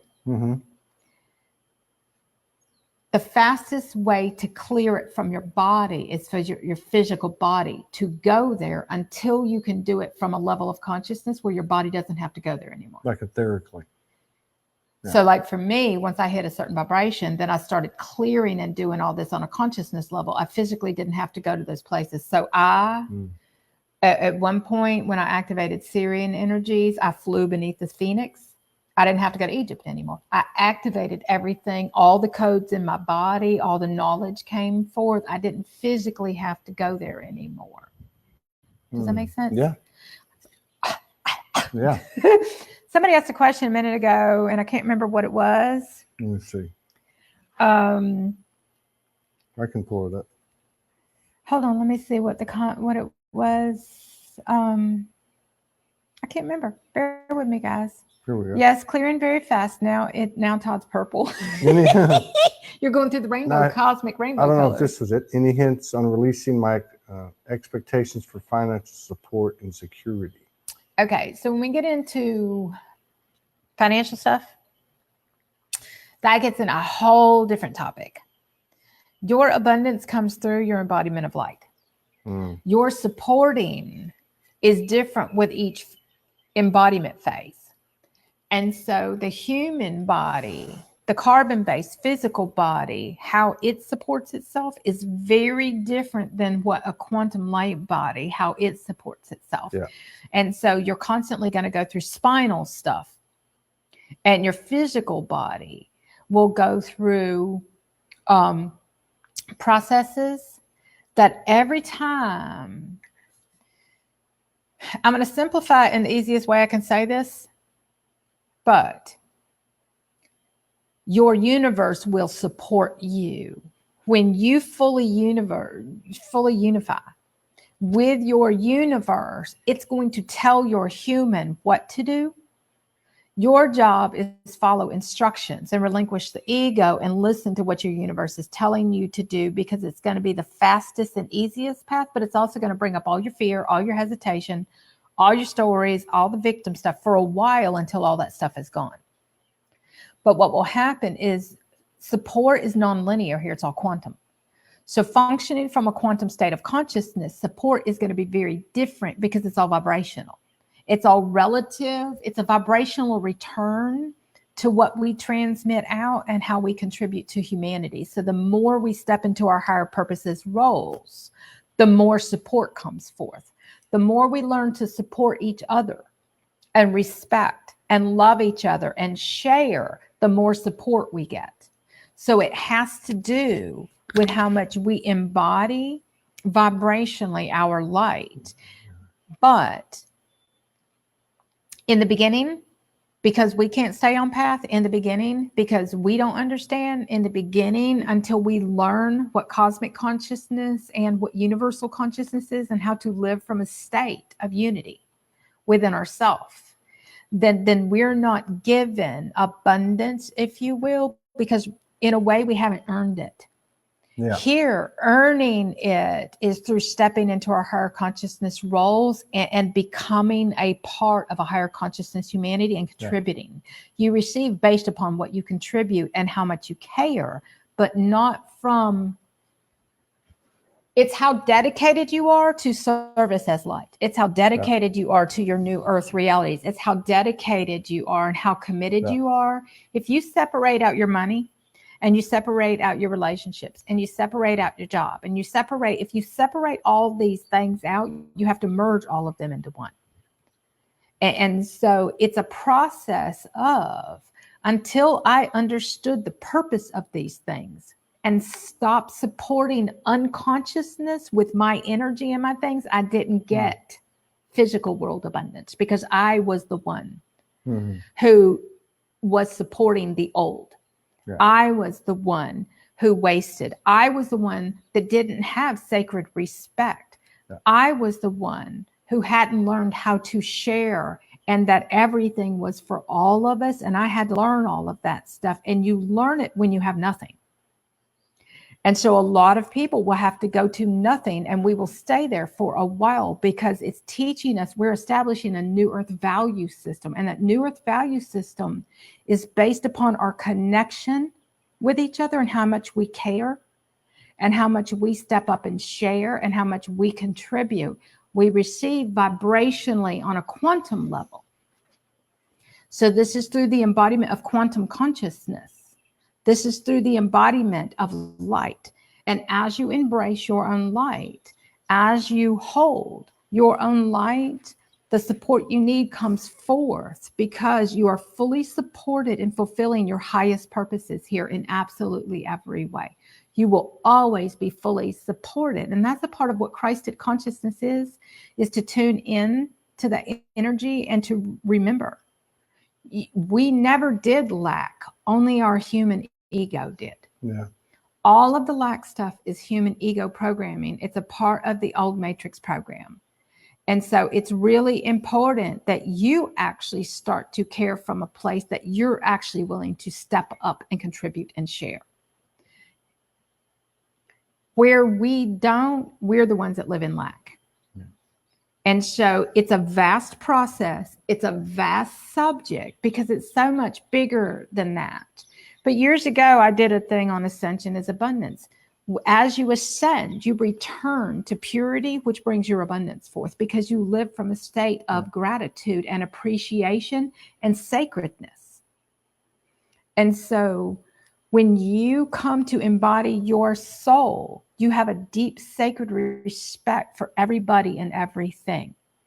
Yeah. And that's where everybody has to return to. Your abundance and being supported comes through that embodiment.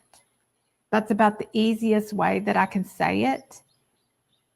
When you start to feel this divine energy and being supported, you are going to be moved into a position where you have to step up and be the supporter at some point. When you step into being the one, then that's what calls everything forth to support you in a bigger way.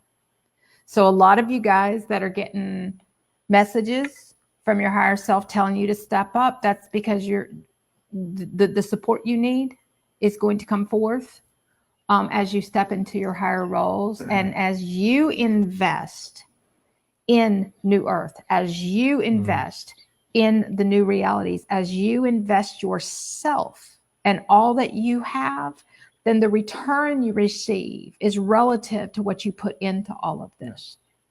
Which is why you said it's. So you jumped in all the way. I went all in. Yeah, everything. I'm like, universe, you bring me everything to support me and everything that I need, and I will do whatever it takes to fulfill my purposes here. And as I stepped into, I started understanding that I actually had to spend the money to activate those realities to come forth. It's backwards here. Yeah, you have to spend it. That's like you have to faithful show action. That because that vibration is transmitting out. I agree with that. To then trigger everything to come back to you. Yeah, I've experienced that since I met you in May or June.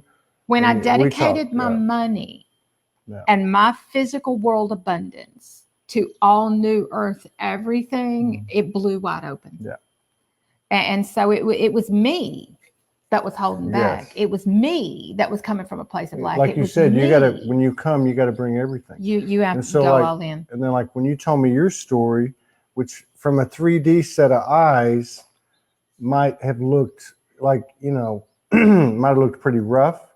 And even if somebody looked at my situation. That's the point. That's what builds our inner, that's where your deepest power comes from. Yeah, it's like that old saying, integrity is what you do when no one's looking. So it's like whenever I learned that one early on. But if you use that as an analogy for like this, let's just talk about the energy of money, and because so many light keepers have struggled with that. But when you talk to me and introduced me to that, but I want to stop you because you said when nobody's looking, your universe is always looking. Well, I know. I'm saying I'm using that. I know, as but I have to analogy. say that because it's important to understand. But because I could say to you, hey, I'm paying forward. But I took it because you told me every single tip I gave, and so that's what I started doing on my Lyft rides, Uber rides. But it's not from a place of lack; it's a place of love and respect. And that's what I mean. Reciprocation. It's like a 3D action of faith. You use so the typical human cannot understand that things represent energy. Yes. And so when you look at that thing, it's either going to represent your lack or your abundance. You can't hoard anything.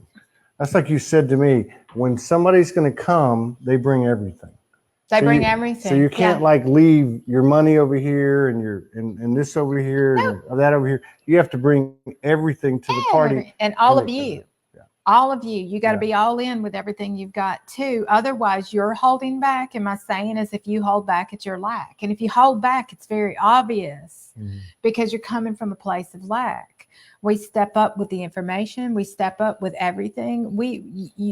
It's really about constantly challenging yourself to step completely up in every way. We have to be. So a lot of people don't really comprehend, because when we first start waking up to New Earth, it's in our dream state. Okay. We see it. It's like, oh, I had this amazing experience, and your dreams become experiences. And that dream state is where you start accessing New Earth at first. But then when you start to embrace that higher dimensional energy from you, from within you, and you bring it forth from within you, the New Earth becomes your actual physical reality here. You're actually going to shift your vibration to a New Earth vibration, which is a completely new value system. Our value system is through a deep sacred connection for each other. And the tricky part that you get into here is that you can also see ego programming. You can also see those who are coming with an agenda. You can also see those who only show up when they want something. And we don't feed that energy. We actually shut those portals, those doors. There's nothing available for the ego, if you will, because the heart's closed and it's all about me. And we don't feed that energy, because that's the way of the old. Yeah. New Earth is about your heart being wide open. So somebody mentioned something about homeless. Homelessness can only occur because people don't care. Homelessness can only occur because there's a system in place that keeps that in place. And so each one of us here are to create the new system that resolves those things. But it starts with each one of us, so that when I connect to somebody who's home, I used to spend my days going out and sitting with the homeless. Okay?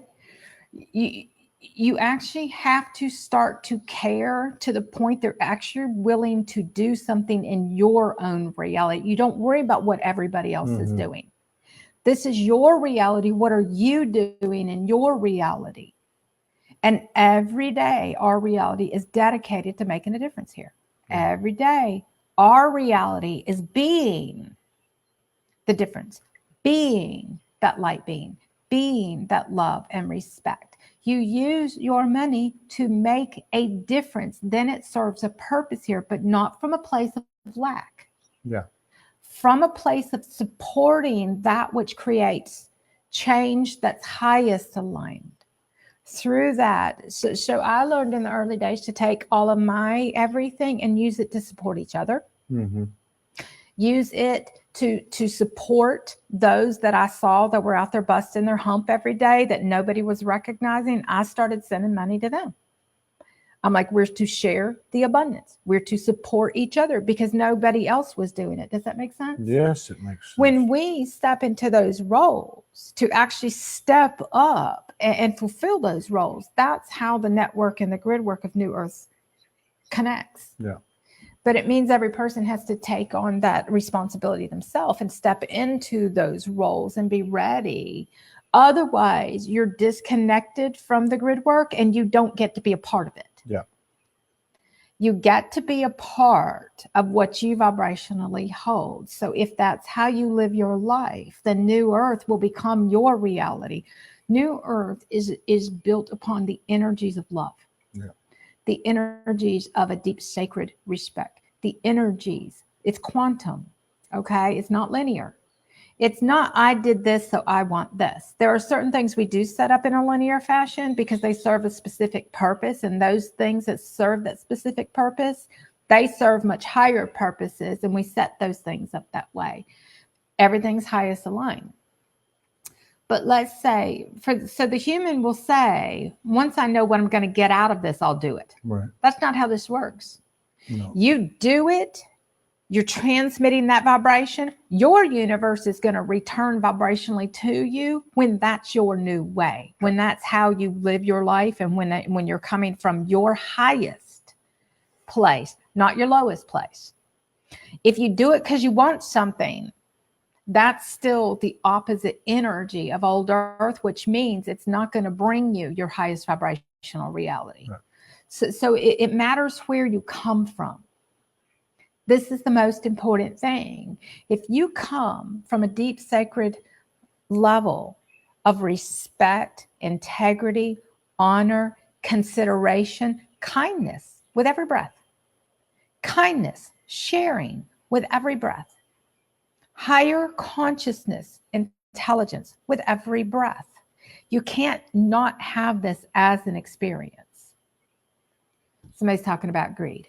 Greed is the old way. And when you identify it, you say no when you shut the door. Yeah. That's just that's the cool part about this. You can close out any timeline you desire. Yeah. The moment you recognize the program, you can close the entire timeline down. Those are karmic timelines. And I have a thing coming out. I haven't recorded it yet, but it actually talks about, you haven't even seen it. I told you about it the other day. Mm-hmm. I had a remembrance, a memory of 3D Earth. And on a galactic level, all of us, how we agreed to create 3D Earth as our prison. And it goes into the intricacies of how we all chose that to live out karmic, to clear our karmic debt. Mm-hmm. And so it gets into 3D is a prison matrix that each person, as you move to unity consciousness inside of yourself and you live that way, you clear the 3D matrix program inside of yourself. Yeah. It's a level of consciousness though, because if you keep calling the physical reality 3D, you're never going to leave 3D. If you understand you have a 5D reality, a physical reality that's constructed and built on the vibrations of love, then your 5D experience is always going to be magical. It's always going to be a loving, because that's where you function from. Your physical reality is a vibrational response to your current level of consciousness. So 5D is physical, as physical. 5D, 6D, 7D, 8D, yes. Somebody asked, a couple of people asked. Go for it. Because you hear a lot of people say, oh, you know, and I'm not taking anything away from it. And they'll say, just stay in your heart, you know, lead with your heart. We have to go beyond just stay in our heart, though. That's the old way of just staying in your heart. Yeah. You have heart consciousness that then opens up higher mind consciousness. And eventually everybody has to move into higher mind consciousness. Otherwise, you have a lot of people running around is, I'll live from my heart, but I don't really care. And I'm not going to take any responsibility. Yeah. And so staying in your heart is the beginning. Yeah, and this may be correlated to that. Mm-hmm. The other end of it, the polarity. So you hear "stay in your heart" when people can't keep their heart open, when there's still ego playing. Does it make sense? So I'm just saying that as a response. I think this is correlated to Go for it. It's just the polarity. It's the other side of it. It's polarity. So and you hear people say this. So how do we fully go into open, activate our hearts when there is so much pain, grief, trauma there and in the world, or do we just keep surrendering to what is? All right. So pain, grief, trauma. Here's the thing, and this is what gets tricky because the human ego will judge everything that I say. Mm-hmm. So you have to move the judgment out of the way if you really, really, really want to transcend that stuff. If you don't play in the judgment game all day long, we don't really care because there's an entirely new earth reality that's been created and you've got all the new earthers over here living amazing realities. You want to be over here. Okay. So you have to let the judgment go. But all the pain, the trauma is a dimension. It's a karmic dimension of each person playing out karmic timelines. Yeah. All right. That's one simple explanation, but I'm going to go through several of them. The pain, the hurt, and all that stuff is yours. So if you get up and go look at that out there to determine what your reality is, when you see the pain and the hurt, that's the whole point for you, is to dig up. That's called lower vibrational. And it's not lower from an ego, good or bad, right or wrong, or somebody's better than anybody else. It's an actual vibration. We're talking about a vibrational frequency bandwidth. All that pain and that hurt has to come up. So you basically embrace the pain and the hurt. You bring it up inside of you. Once you've cleared all of the stuff inside of you, you'll stop seeing all that stuff. One, because you're going to be so busy creating new realities that support new earths, you don't have time to stay caught up in 3D earth where everybody else is playing out a karmic timeline. You're creating new timelines and realities that are not bound to the 3D constructs of realities. Those are linear constructs held on a cellular level of each person's body. Our job is to get our vibrations so high that we can leave those realities by clearing those emotions. Those emotions are your Akash. So when you embrace those emotions, feel the grief fully, bring it up, cry for a solid week, consciously understanding that's a cellular cleansing of all of the heavy duty stuff. That's the whole point. Your body can't vibrate into a higher dimensional reality and experience a higher dimensional one because there's so much emotion anchoring it in 3D. Those emotions are a 3D vibration that anchors the body in that dimension. Does that make sense? Yep, absolutely it does. So it's a good explanation. For when you are living 5D and above, and we're in a 12D template, okay? When you are living 5D and above, you do not experience 3D realities in your reality, except here and there, tiny little bits when something's clearing on a collective level. You won't experience it anymore. It's gone. When I get up and go out, your hair, What? iolite. I don't know. I don't know. Okay, so somebody said I feel the poison from our food and water, then you have to make the determine that you're going to change that. I had to do the same thing too. I had to spend the money on the clean water. I had to change the foods I ate. You are the one that dictates. That's a level of consciousness. Yeah. It has to become that. In the beginning, I didn't have any money. I was living on nothing, and my universe said that I was going to buy clean water. And so inside, I'm having this argument going, really, that's going to cost me a lot of money. And the words were, it doesn't matter how much it costs you. It was something you had to do. Well, the thing about it is on a soul level, money is a human creation. Yeah.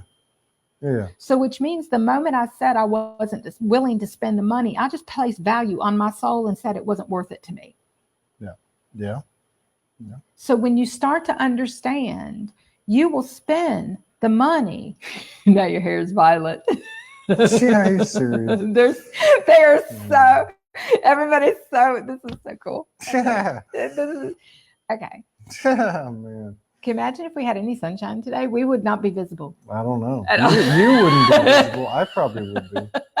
Just a little bit. Could you imagine if we had a blue screen on, but you glowing blue? Now, you'd be invisible. Now, does everyone have to follow that protocol, or What that protocol? was like you had to buy pure water? Everything has to be your priority. That's sort of. You but have I mean, to change like, your priorities. but I mean, as far as like the direction, everybody's direction could be. Okay. Well, but let me say this, Todd. And I'm not trying to get away from drinking. No, but let me say this to you. Yeah. Your light body operates at a 5th dimensional frequency and above. Yeah. For your light body, your soul to function in your body, your physical body has to reach the 5th dimension. Yeah. There's no sickness. Yeah. There's no sickness. You don't get sick. That is a 3rd and a 4th dimensional thing where your body's consciousness your consciousness is asleep. Your soul is asleep. Right. I'm breaking this down in different ways. No, I got it. I got you. If you want to ascend with your body to the 5th dimension, your physical light body will become your absolute highest priority. Yeah. Well, and the reason I say that is because I've been feeling some things I've been getting some messages for a while. I know, I hated it in the beginning. And too. they're starting to get louder, and I'm like, man, Uh-huh. you know. Uh-huh. And so it's kind of pissing me Wait, off. no. I did that too. So, I mean, I'm serious. I'm being honest about Our it. human doesn't like any bit of this. No, I mean, I'm okay with it. I'm accepting it. I'm Yeah, letting but it. I hear your vibration right now. Yeah, You just like, I'm just like it's always kind of been there, but now it's It getting was for me, louder. too. And when I got here, it got really loud.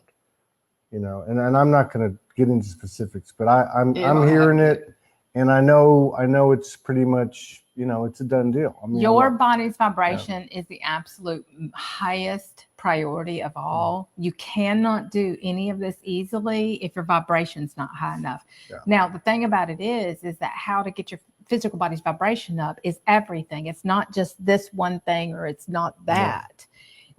Whiskey, that helps for a little while. Well, that's one thing I'm getting, that, you know, it's got to go. It does have to go for a while. It'll come back in later, believe it or not. And you know, and I've been healthy, but here's the thing: I had this problem with this tooth, which you told me is like where we keep a lot of the galactic stuff. But I know, I will tell you straight up, I know, and it's probably a phase, but I'm holding a lot of stuff in there, and it's when I drink whiskey or even coffee or even smoke a cigarette. Now, I had to cut coffee out for a little while. I had to get my body clean. And so I went into a detox.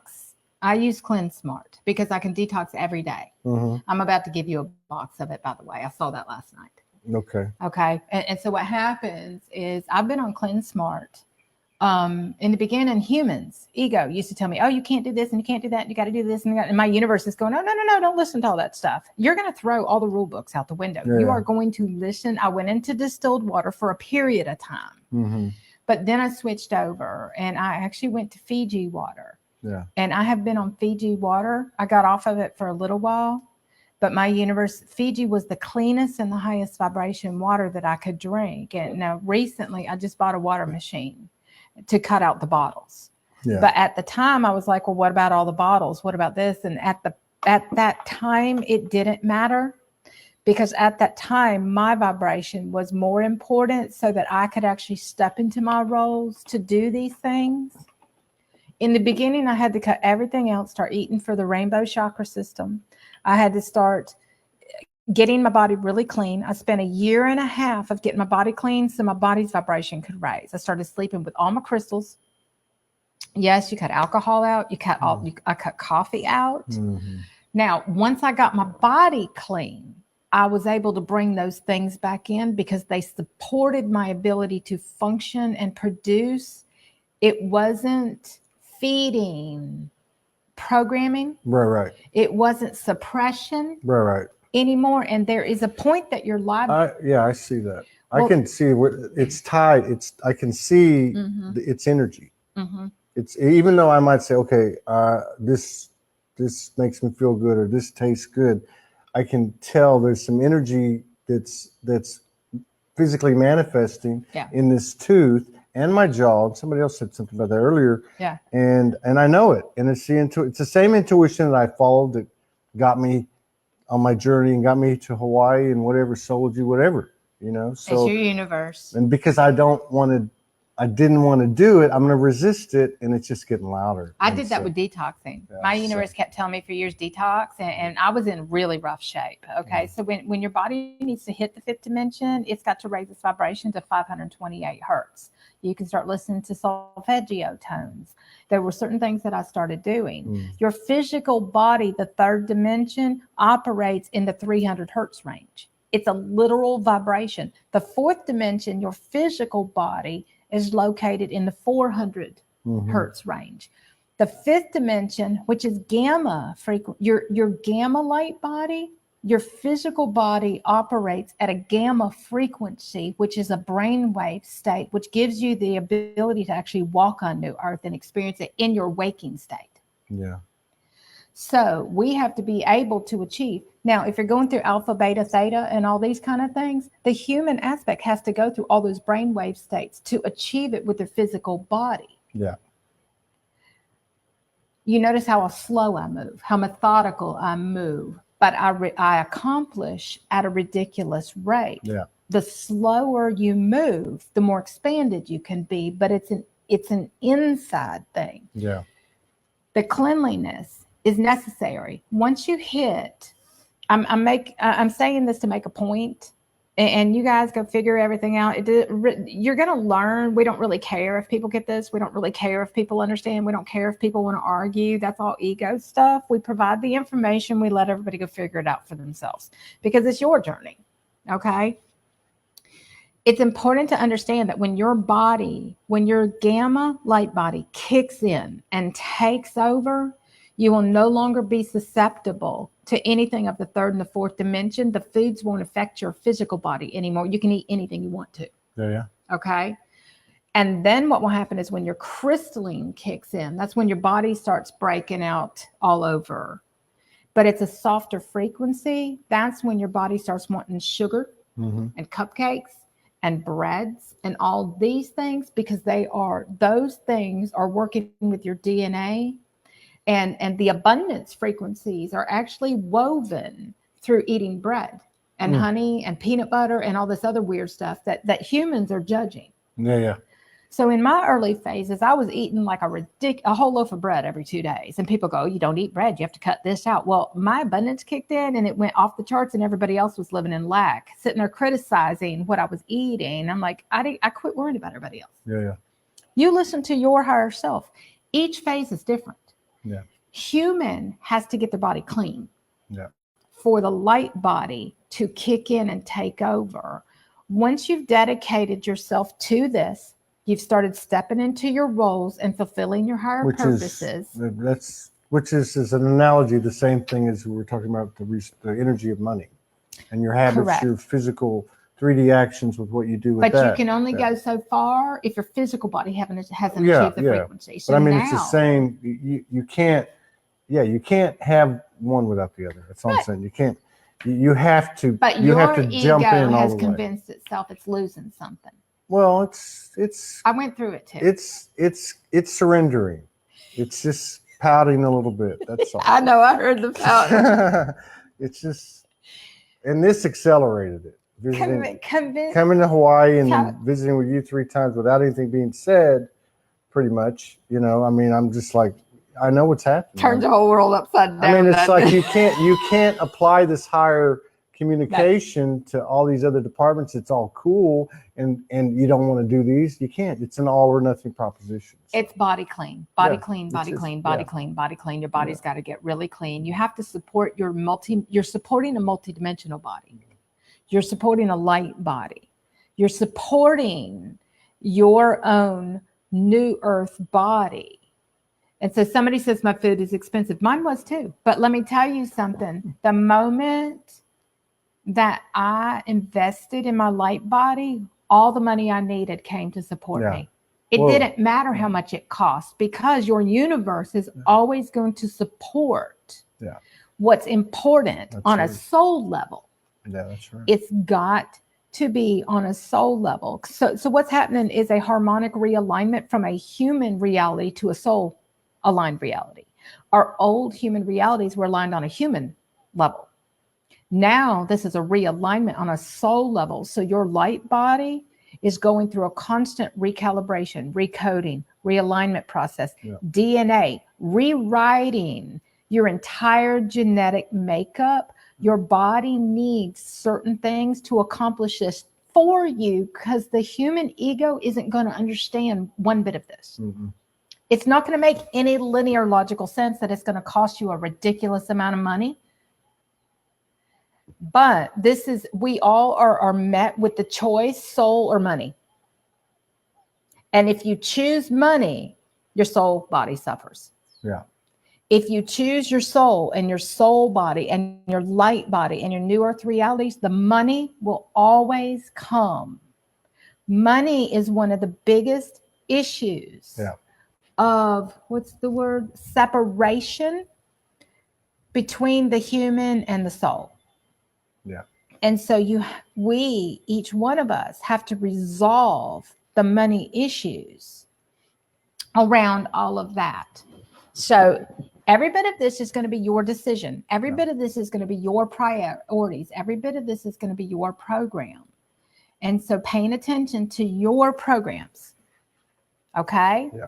Your limits, your conditions, your stories you tell yourself, all the things that you believe that are not aligned on a soul level. This is all up for each one of you to resolve within yourself. If you tune completely in on a soul level, or if you need to learn to channel, to connect up to a higher self, to get your instructions, that higher self guidance is going to tell you what to do. Your job is to listen to it and to do what it tries to tell you, because it functions on a multidimensional level, and it's telling you how to get to a different dimension. It's telling you how to jump timelines. It's telling you how to leave the old. You're the one that makes excuses. You're the ones that says no. You're the one that pouts and does it. And I was the one too. My universe used to tell me in my early days, you have to do this, you have to do this. And I whined and I cried and I complained. And all of that is a tuning process. Well, it's a natural. I mean, you know, like you said, we're not bad and we're not just, it's just reality. And, you know, like you were talking about the water, if you think about it, you know, if you really think about it, what's the one thing that if we had to pay more for would make sense is water? I mean, it just makes sense, even though water should be free and clean and pure throughout the whole earth. But this is where we're at. Well, and this is a new value system. If you don't value your soul, if you don't value your light body, that value is returned to you.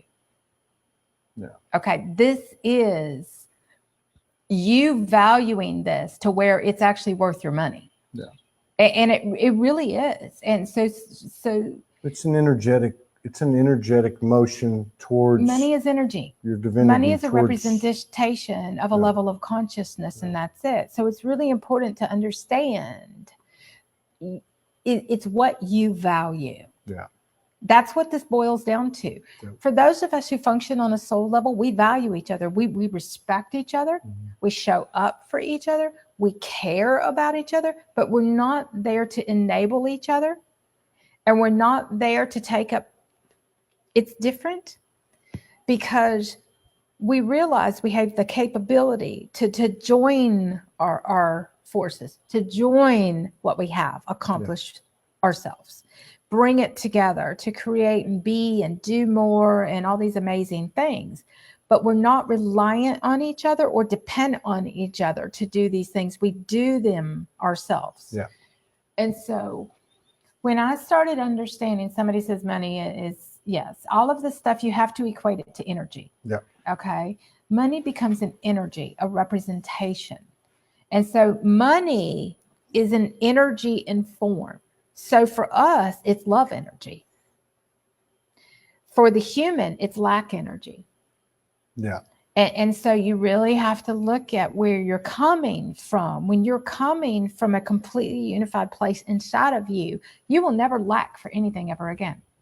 When I walked out of the third and fourth dimension, the words were, you will never lack for anything ever again, but you're going to be in service from this point forward.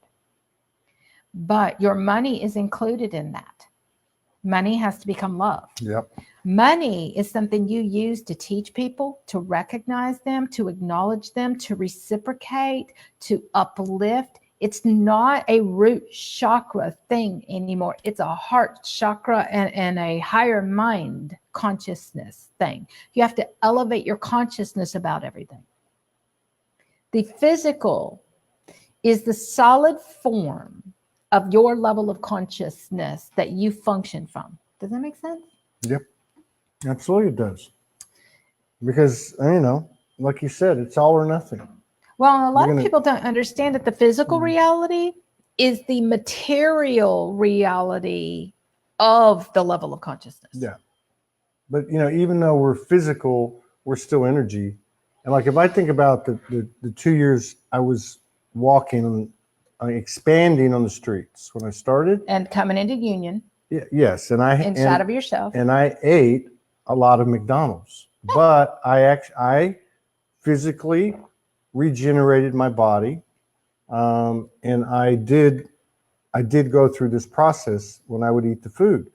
Now, I'm just thinking about this, and I'm being honest about it. So now I can say, I would be saying the last couple of whatever years, and I'd say, oh, I can alchemize my food. So I can eat what I want. I can do what I want.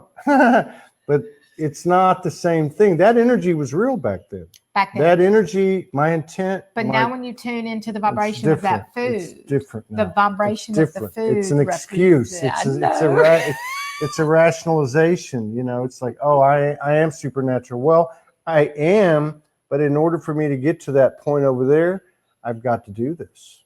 Because that body, like you said, the body has to get to that 400 light and body then the phase. 500. Yeah. Okay. Each light body phase, food is different. So food becomes fuel. So once you hit gamma light body, 5th dimensional phase, where it's actually 6th dimensional. Okay. Mm-hmm. So when you get from the 5th to the 6th dimensional phase, where you're actually starting to step up and into your roles, once you've started laying the foundations for your new realities and getting them all aligned on a soul level, then your crystalline structure is going to kick in. Well, when your crystalline structure kicks in, you're going more quantum again, and everything relaxes. Yeah. And so you're shifting vibrationally. So that light body is no longer bound to the 3rd and the 4th dimensional rules of what food means. So you're back to eating sugar and cupcakes and breads again, because the food then serves the purpose of the light body, not the human body. You're not feeding emotions. Yeah, absolutely. And you don't hold lack. Yeah, absolutely. You're not feeding lack with food. The food is supporting what your body needs. Yeah. And so it's a new body. It's a different body. Correct. Yeah. So it's important to understand that your body is going to serve a different purpose through different light body phases. Yeah. Yeah. And so once you get to a certain point, then your body's going to need those things. But the reason it needs it is different than it did in 3D and 4D. Sure. In 3D and 4D, it was all lack. Yeah. Yeah. In 5D, 6D, 7D, it's no longer lack. It's about crystals. It's about your light body. It's about fuel. It's so that you can accomplish and produce. It's so that your body actually can do the things it needs to do. And it actually needs a lot of those components and ingredients in those foods to actually rewrite your DNA. Yeah. And so each phase, your DNA, every higher self has a different DNA. Yeah. Well, that's a ridiculous amount of DNA rewrites constantly. Yeah. And so every higher self you activate, your DNA is going to rewrite itself. Well, you're moving in between different higher selves. So your DNA is constantly rewriting itself. Yeah. In one moment, you're Christ energies. In the next moment, you're God frequencies. In the next moment, you're a galactic. In the next moment, and each one of those, your foods will be all over the place. Yeah. This is about emotions. Yeah. If you're carrying the denser emotions, those have to clear so that your body can become a finely tuned instrument that can process light data. Yeah. A ridiculous amount of light intelligence, your crystals, your whole body turns into a computer, a quantum computer processor. Yeah. So it's very different existence than it was before. And it's stair steps. I mean, it's not like you can. It takes years, and it's not like an you can overnight like skip process. a step. Correct. You know, so and you can say the same thing about the moving around thing. Like you're talking about, some people are starting to move around a lot. Mm-hmm. Well, I'm sure that I'm anchoring from all the old and jumping through different timelines. So if you look at it all as being energy, and then you bring in the physicality or whatever, or the biology of the DNA. If you think about it, I had structural changes every time I went somewhere and cleared this. You know what I mean? So it's still energy. One just happens to be ingesting something. One happens to be moving around. You know. So. Well, and once you've jumped through a ridiculous, when we first go through like a higher, so moving out of old earth to new earth, your embodiment of, let's say for pretend's sake, just to make a point, you're the embodiment of your one higher self. So the merging of the higher self and the lower self into one body, you come into union on a soul level, and then you have your human and you have your higher self, and every moment is determined in which aspect you're being. Yeah. Okay. That's right. When you Okay. become your higher self and you're no longer channeling, Yeah. then you're moving physically through a lot of realities very fast. Yeah. I'm getting that. Okay. Yeah. And so, but what will happen is that once you've embodied that higher self long enough to be that higher self all the time, it all levels out. Yeah. I can And see then that. it's easy and flowy. Yeah. But until that time, you're moving and shifting back and forth between different aspects. So you're moving in and out of different timelines really fast. So somebody says chlorella. Yes, chlorella is a big one. I do liquid now. Yeah. I did there's a lot of stuff that you're going to bring in. But one thing I want to say is don't judge the food. Mhm. Pay attention to which aspect of you is wanting that stuff. I went through a process. Once I got my body clean, I went through a process. Somebody said something about ice cream. I went through a process where it was all ice cream and pizza for a little while. But what will happen is you eventually have to cut out all dairy products because they actually cloud your receptors and your antennas, because you become a transmitter and a receiver so that you can actually, and it starts with your head area. And so when you're activating these antennas, is your ability to pick up on the different tones and frequencies, like the things that you're hearing and stuff. And in order to clear your head so that you can hear vibrationally all the different tones and frequencies that you need to hear, those tune your light body. Well, the more dairy products you have, the more that it actually it creates mucus. And you have to constantly get the mucus out of your body, which will actually clear out human programming. Every time you have mucus coming out of your body, it's taking old programs out. And that explains why sometimes I wake up and that's what's happening. Like like the big wave comes in your eyes and my nose, and that's the 2222 code. It'll hit you, and then that's what it'll start doing is it clears the upper regions of the body. It hits the heart area. It hits the it's all chest region and throat, and then some head stuff.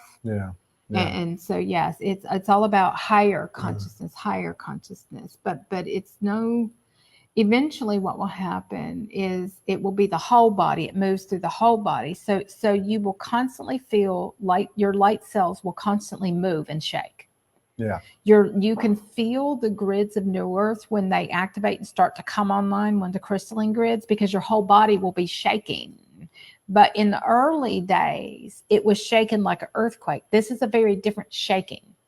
And so each light body phase tunes into Gaia's consciousness and universal consciousness differently. You eventually, when you went through the activation of plasma energy. So when you're doing solar expansion, your body will heat up. When you're activating plasma energy, your body will freeze.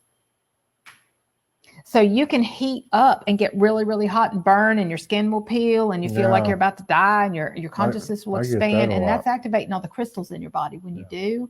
But then the cooling down process is like you being a nuclear reactor. When you start to cool down, well, when you get into massive plasma energy, it's a bone chilling cold. You can't get warm. You are freezing from the inside out, just like you're heating up from the inside out. Yeah, I've had that happen. So that's when you're in those freezing frequencies. Okay, so now I'm going to bring a bunch of other stuff. I used to write this stuff for years ago, guys. It's like being in a cryo chamber. It's freezing your cells. It's a part of the de-aging process. So the freezing has to do with the aging process with your body. All of this, there's so much information. The solar is the one that dries you out. Is the solar sun. It's the one that heats you up. That your soul is solar expansion, whereas you get into plasma, and that's galactic.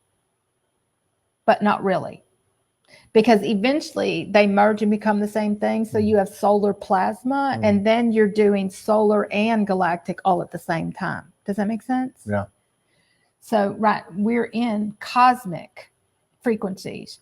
So like when I hear the last 2 or 3 days, it's all been plasma energies. And sometimes it's solar. So for the human, a solar flare, that's when all their anger will come up. We don't have that. We just have an expansion of consciousness. When a solar flare occurs, then we just expand. We don't have the emotion. There's no emotions. It's an expansion of consciousness, and it's knowledge, and it's information, and it's get up and do this and get up and do that. And So been in plasma the last few days, freezing to death. Yes, you can't get warm. It's like tons of clothes and heaters. And at one point I got on a biomat and I was doing everything I could. That's plasma energy is what gets in your bones and your teeth and stuff. So consciousness, solar expansion though will cause cranial expansion. So your jaw will get really out of alignment. Your teeth will get bigger. Solar expansion. That's what's happening to me. Solar and plasma. Mm-hmm. And somebody else was saying it earlier. Mm-hmm. And people were saying it in the freezing. top There part you of go. the show. Now, plasma energy wants salty foods and potato chips. Crystalline wants cupcakes and peanut butter. So, and yes, the teeth. Teeth were for years and stuff. So, all right, guys, what do we have? Where do we want to go next? Let's see. Somebody says, I want to avoid people who want to pull me into emotional stuff. You will find that eventually that you won't have any desire to keep experiencing that in your own reality. And you'll actually start stopping a lot of stuff, but you won't be angry and you won't be mad and you won't be lashing out. You're basically setting in the beginning, you have to set boundaries. And so you're setting the boundaries for what is allowable in your reality. And you're basically holding the foundation for your new in place, which is a part of the New Earth grid work and stuff too. But we actually have to start to choose what's acceptable and what's not, what's in alignment on a soul level, what's respectful, what's kind, what's considerate. Anytime you're dealing in a duality reality, there's always going to be an ego matrix program going on. And anytime you're in that, it'll force you to have to do something. You're the one that has to align the reality yourself. You're the one that has to bring it into alignment. You're the one that has to bring it into a higher state of consciousness and shift to that place of love and drop all the duality stuff and basically stand in your power and say no. Eventually, once you've done that long enough, you won't have to do that anymore because you've basically aligned everything yourself and you won't keep calling it forth. Yes, the teeth clenching, the jaw, all that kind of stuff, that's consciousness expanding through your teeth. Okay, so how do I explain? Your consciousness is photonic light. It activates the whole solar system and the cosmos is inside of your body. So when a star is imploding or exploding, when a nebula and the gas, like the gas you had, that's nebula. Yes, okay. Your atmosphere inside your body becomes cosmic. Does that make sense? Yes. And so what will happen is that when we're going through solar plasma, it's activating on a cellular level. Imagine your cell like a galaxy. Yeah. And so when we go through a massive galactic solar expansion, that galaxy starts to spin and open up and release the gases of the universe in your teeth. I'm trying to make a point here. In your body, which is why we get bigger. Your consciousness is everything. It's living, breathing DNA. It's a living universe that expands and contracts. It's everything that occurs simultaneously. Your body is waking up to be brought online through full consciousness, where it's inner and reconnected with the entire cosmos, Gaia, everything all over again. Your body is going through a cosmic DNA rewrite. Yeah. None of it's outside. Yes, you hear roosters. There's symphonies of birds and all that kind of stuff. So there's going to be a lot of teeth stuff here, guys, because that's where the deepest rooted, look at the words, rooted programs are. So somebody says symptoms of menopause, and I don't get into medical stuff because it's all a 3D matrix program. Okay. The reason I say that is because when you start heating up and having hot flashes, the first thing our human aspect does is go run to menopause. And I did it too. I kept going to the doctor and they kept saying they tested me for premenopause. And we had this conversation the other day with a group. Yeah. You have to let go of the identities and the conditions and the titles and look at what's really going on with the body, Yeah. your body heating up is a rebalancing of the hormones. Your body heating up is your consciousness taking over your body. Your consciousness is light, photonic light, and it is such a high frequency that it shuts your human body down. And so instead of grouping everything that we go through under a condition and trying to treat the body as something wrong, we have to shift our mentality to this is an evolution of your body's consciousness while your body is waking up. It is completely different mentality. Menopause, all these other things, everything that the physical, the human aspect lumps into something wrong with the body has a multidimensional answer that has nothing to do with what the 3D reality believes. And so it's really important to break away from conditions. It's really important to break away. Every disease is a vibrational, it's a disharmony. It's anchored emotions housed in the body. It's all the blame, the shame, the guilt that each person is hanging on to. But it's not just this human existence, it's all of your existences. That's why it feels so big. You're not just clearing the human experience. You're clearing the Lemurian, the Atlantean, all of the galactics, all of the holy, sacred ones, all of those things. Okay?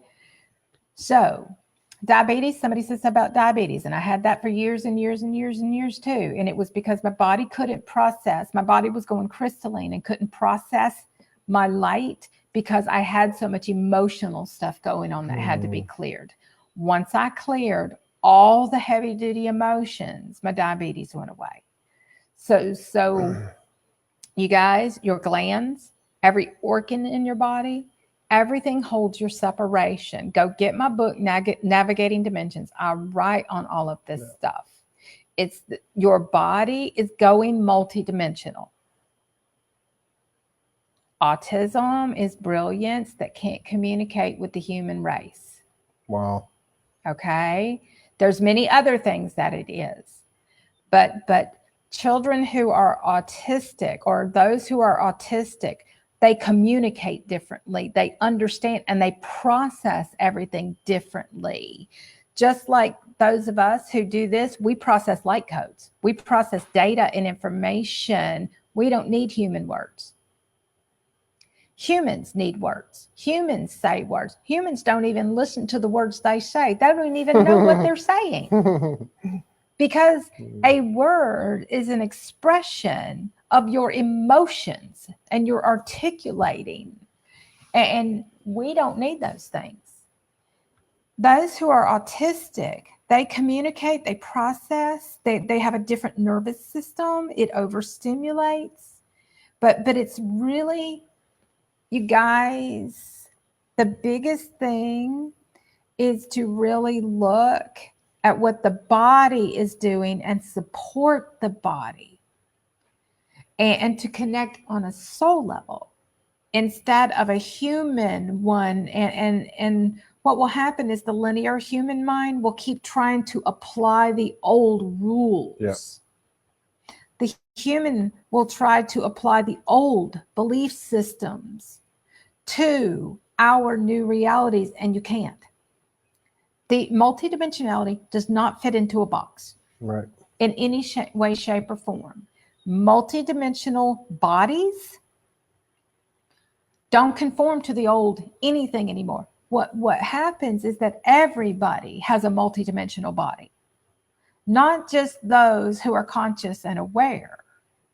So if you are looking at a bunch of people and going, oh, they're multidimensional, I'm not, that's not true. Your multidimensional body is doing its damnedest, apologies, but I got to use the word, Good. to raise its vibration and clear that heavy duty stuff so it can function on a multidimensional level easily. looking at your body as a multidimensional vessel, looking at your body as a sacred being, looking at your body. Rainbow frequencies just kicked in. Cool. Looking, you'll see colors, more colors start coming out. Huh? I just heard. You heard them? Both ears. I saw them. Somebody asked, well, twice was asked, the physical symptoms, can you slow them down and can they come in with more ease and grace, I guess is what they're asking. When you stop resisting and fighting the process and you actually embrace it, let go of the fear and the judgment, and ask your body what it needs to be supported. When you actually let go of the resistance and the fear that the body holds and the judgment about the whole thing, and you embrace it and get excited. In my early days, when I realized that the worse it was, the more awesome it was going to be once I got through it, I actually started going into it and I started clearing stuff at a ridiculous rate. A lot of people have never integrated the light of their soul, and their bodies go haywire because the body's going quantum. It's not linear. So it has to break down every linear construct and belief that was held in the physical body. It's not going to conform in any linear way. This is a vibrational existence. Your body is turning into a vibrational, energetic body. That's what all the emotions are. It's energy. Right. That's where all this stuff is. Which is, I guess that's why it's important to accept your emotions and let them honor them, run love the them, respect them. Yeah. But this is about really honoring and loving and respecting your body and for what it needs. Yeah. You have to identify when your body locks down and goes into resistance mode, because that alone creates your suffering. Yeah. The moment your body starts having a rough time, close your eyes and go inside and breathe and become one with your body and let all the resistance go. There you go. Vertigo is ascension. Okay. Let the word go. Vertigo is your balance going. It's your light body activating, and it's you expanding on a consciousness level. It's not vertigo. Okay. That's a human. You guys got to let go of the human words, or you're going to be spinning in a circle forever. Okay. Somebody asked, basically, how do you figure out what your role is, in terms of bringing forth new earth? That you don't have one, you have a million. One, get out of the mindset that you have one.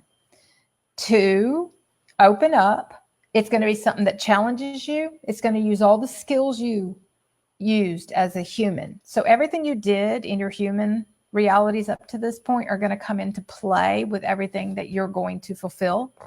It's going to be something that you absolutely love, that brings you the most joy, and it's not going to be anything you usually think. Now, so for some people who are already really creative and into different arts, then a lot of times it will follow the path of the artistic thing that you do. So for some, it might be painting.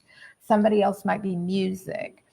But when it came to me, mine was teaching, and I didn't see that as one of my things was teaching, but then the other was being an author and writing books, and then the other was speaking and doing interviews, and then the next thing was doing videos. The next thing was going to be writing light activated things. And so each aspect of you has a different role here.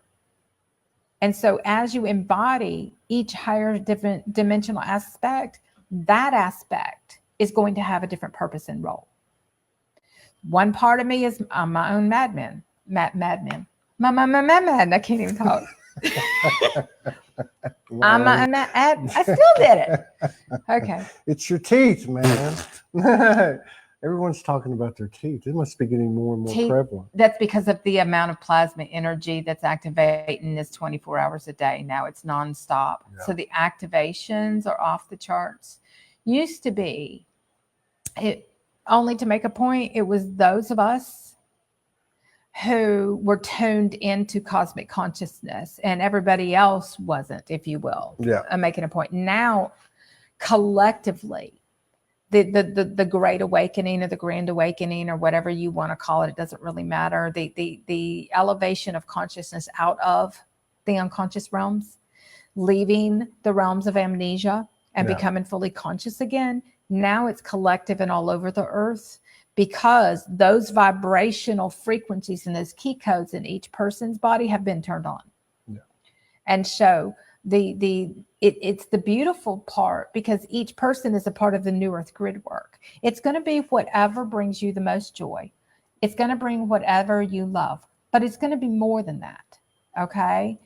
So it's going to be really embracing anything that serves a higher purpose. So in my early phases, it was supporting other people. It wasn't fulfilling my highest anything. In the beginning, for me, I had to be willing to learn. I had to be willing to start from scratch and learn higher consciousness all over again. And in a part of me learning higher consciousness was helping other people until I was ready to step into my role. So in the beginning, for a lot of people, your role is going to be to help other people. Does that make sense? Yep. Absolutely. Whereas when you get to a point, not help, I don't like the word help, assist. You're going to be a part of the bigger picture by fulfilling supportive roles. Yeah. Until it's time for you to step into those higher dimensional roles, you'll be a support service. Then when you're ready to step into, so I was a support service for the spiritual teachers. I was a support service. I built websites for people that did this kind of stuff. And for years, I was a part of service to others who were in service because I wasn't able to fulfill my highest service. Does that make sense? Yes. And then once I came into a certain place within myself, it's like, you know what, now it's time for me to step into much higher roles. Then I shifted out of being the support person into, it was time for me to step up and fulfill all those things. And so it transitions all along the way. And in my early days, when I was coming into unity consciousness, it was learning how to coexist in unity consciousness with each person that I connected with. So that was my purpose at that time. At that time, you know, I had to learn unity consciousness within my relationship. So I actually stopped working my regular job, and I became the maid, and I cooked and I cleaned, and I was in service to support and be there. I could hold my vibration. I could get my stuff going while I was supporting somebody else. And there's a huge part of this process where each one of us learn to support each other. Yeah. And we can't skip that part. Right. And so for a lot of people, the beginning phases are learning to support others first, and then it'll be time for you to step into yours. And we basically all start at the bottom and work our way up in a way. Yeah. But how do you know it's going to be something that brings you joy? For me, I love writing for people, but in the beginning, I didn't want to write. In the beginning, for your ego, it's everything you don't want to do. Yeah. Makes sense. In the beginning, it's everything that you resist. In the beginning, it's everything you fear. In the beginning, it's everything you don't want to do that brings you the most discomfort. It's going to be you challenging you to do the things that you have to break all those ego constructs down. Yeah. In the beginning, it's embracing all the things that your higher self tells you to do that you don't want to do. And you have to do all of those. And you have to learn it, to love it, and respect it and appreciate it. And then everything will shift. So in the beginning, for me, it was, I didn't want to be in the limelight. I didn't want to be seen. I was still hiding. And it's like, you have to step up. You can't hide anymore. I had to stop hiding. Yeah. You have to be willing to step into your roles. In the beginning, it was taking all the knowledge that I had and start teaching and sharing it. In the beginning, it was opening up my home and teaching and holding community meetings and showing up to share. And so we start simple in the beginning, and we graduate from there. Does that make sense? Yeah. First, you have to be willing. And in the beginning, we're not even willing. In the beginning, none of this stuff fits into our reality. My universe told me, you're going to write books. I'm like, I'm not writing books. I'm arguing like with everything I had. guess who wrote books? And now I have 7 or 8 or 9 or 10 more to do, because I write and I write and I write and I write and I write, because it's an expression from within you where you're sharing higher consciousness knowledge, where you're sharing love and unity consciousness with everything you do. I have a saying, it doesn't matter what you do, just that you do. It doesn't matter that you understand. All you have to do is care. If you truly, really care, you're going to get up and do whatever it takes. It doesn't really matter. Yeah. For me, in the beginning, it was showing up to support and just be a part of community. In the beginning, it was me showing up. When I got to this island, I went and volunteered. I held little things. I would invite people to join me out on the grass, on the lawn. People were doing community events. I showed up and I supported any way that I could. I cooked, I cleaned, I prepared food. While everybody else was having a blast, I was cleaning the kitchen. And one of the dudes looked at me and goes, "You can't be doing dishes for 8 hours." I said, "Yes, I can." My joy came from everybody else being happy. Mm-hmm. I was very happy to do the dishes that supported that event. The human ego gets caught up in all of it. And by me showing up and doing the little things, the bigger things came forth. We have to be willing to do the little things. Does that make sense? Oh, yeah. So it doesn't really matter, whatever's creative, whatever you love. But the important thing is that your heart is open and you're willing to do whatever it takes. You don't have the limits. In the beginning for me, private sessions, my universe said, "Get up, you're going to work 24 hours a day." And I'm like, "But universe, I want to sleep. It's 3:00 in the morning." It says it doesn't matter. Get up and go to work. I had to actually stop living according to a clock. I had to be willing to get up in the middle of the night. You're the one that has to release all the limits. I don't have those limits. So it's really important to really understand what your limits are and the conditions you put on things, because that's your matrix reality. It's all inside of you. All right. How about that? Does that help? Yeah, that was good. Sir Masta was talking about, and people have talked about it before, the heart flutters.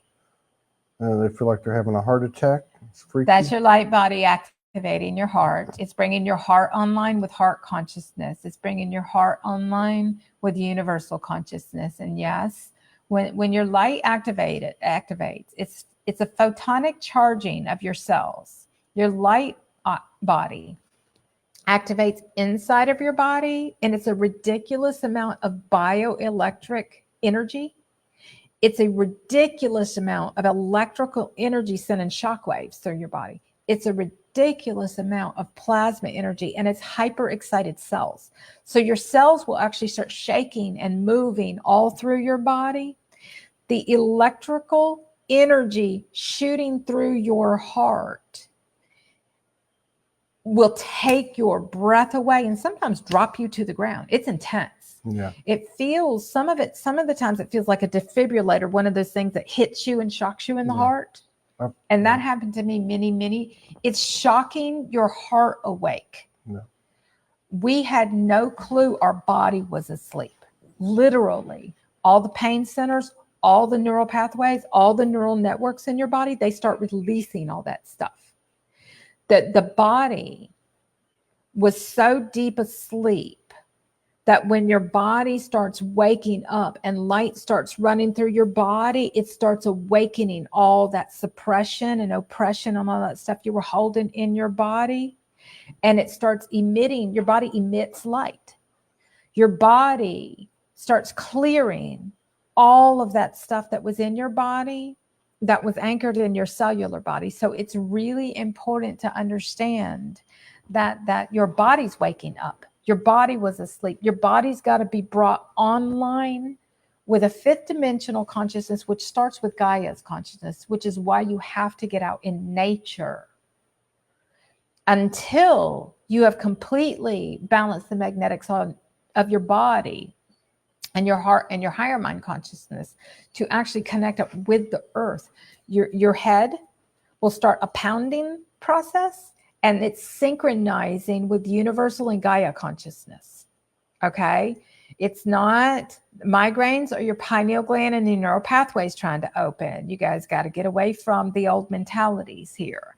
I went through it for years and years and years, and I took all the medications to suppress and shut my body down, and I paid for it. It was intense. Okay. Your body, switching your mentality of what's going on in your body from a human 3D condition to a multidimensional DNA rewrite is really important.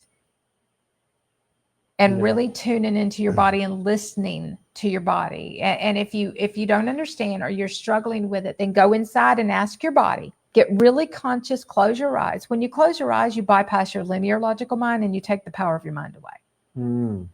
Close your eyes and go inside and connect with your whole body and ask the question, am I okay? And pay attention. Let everything go.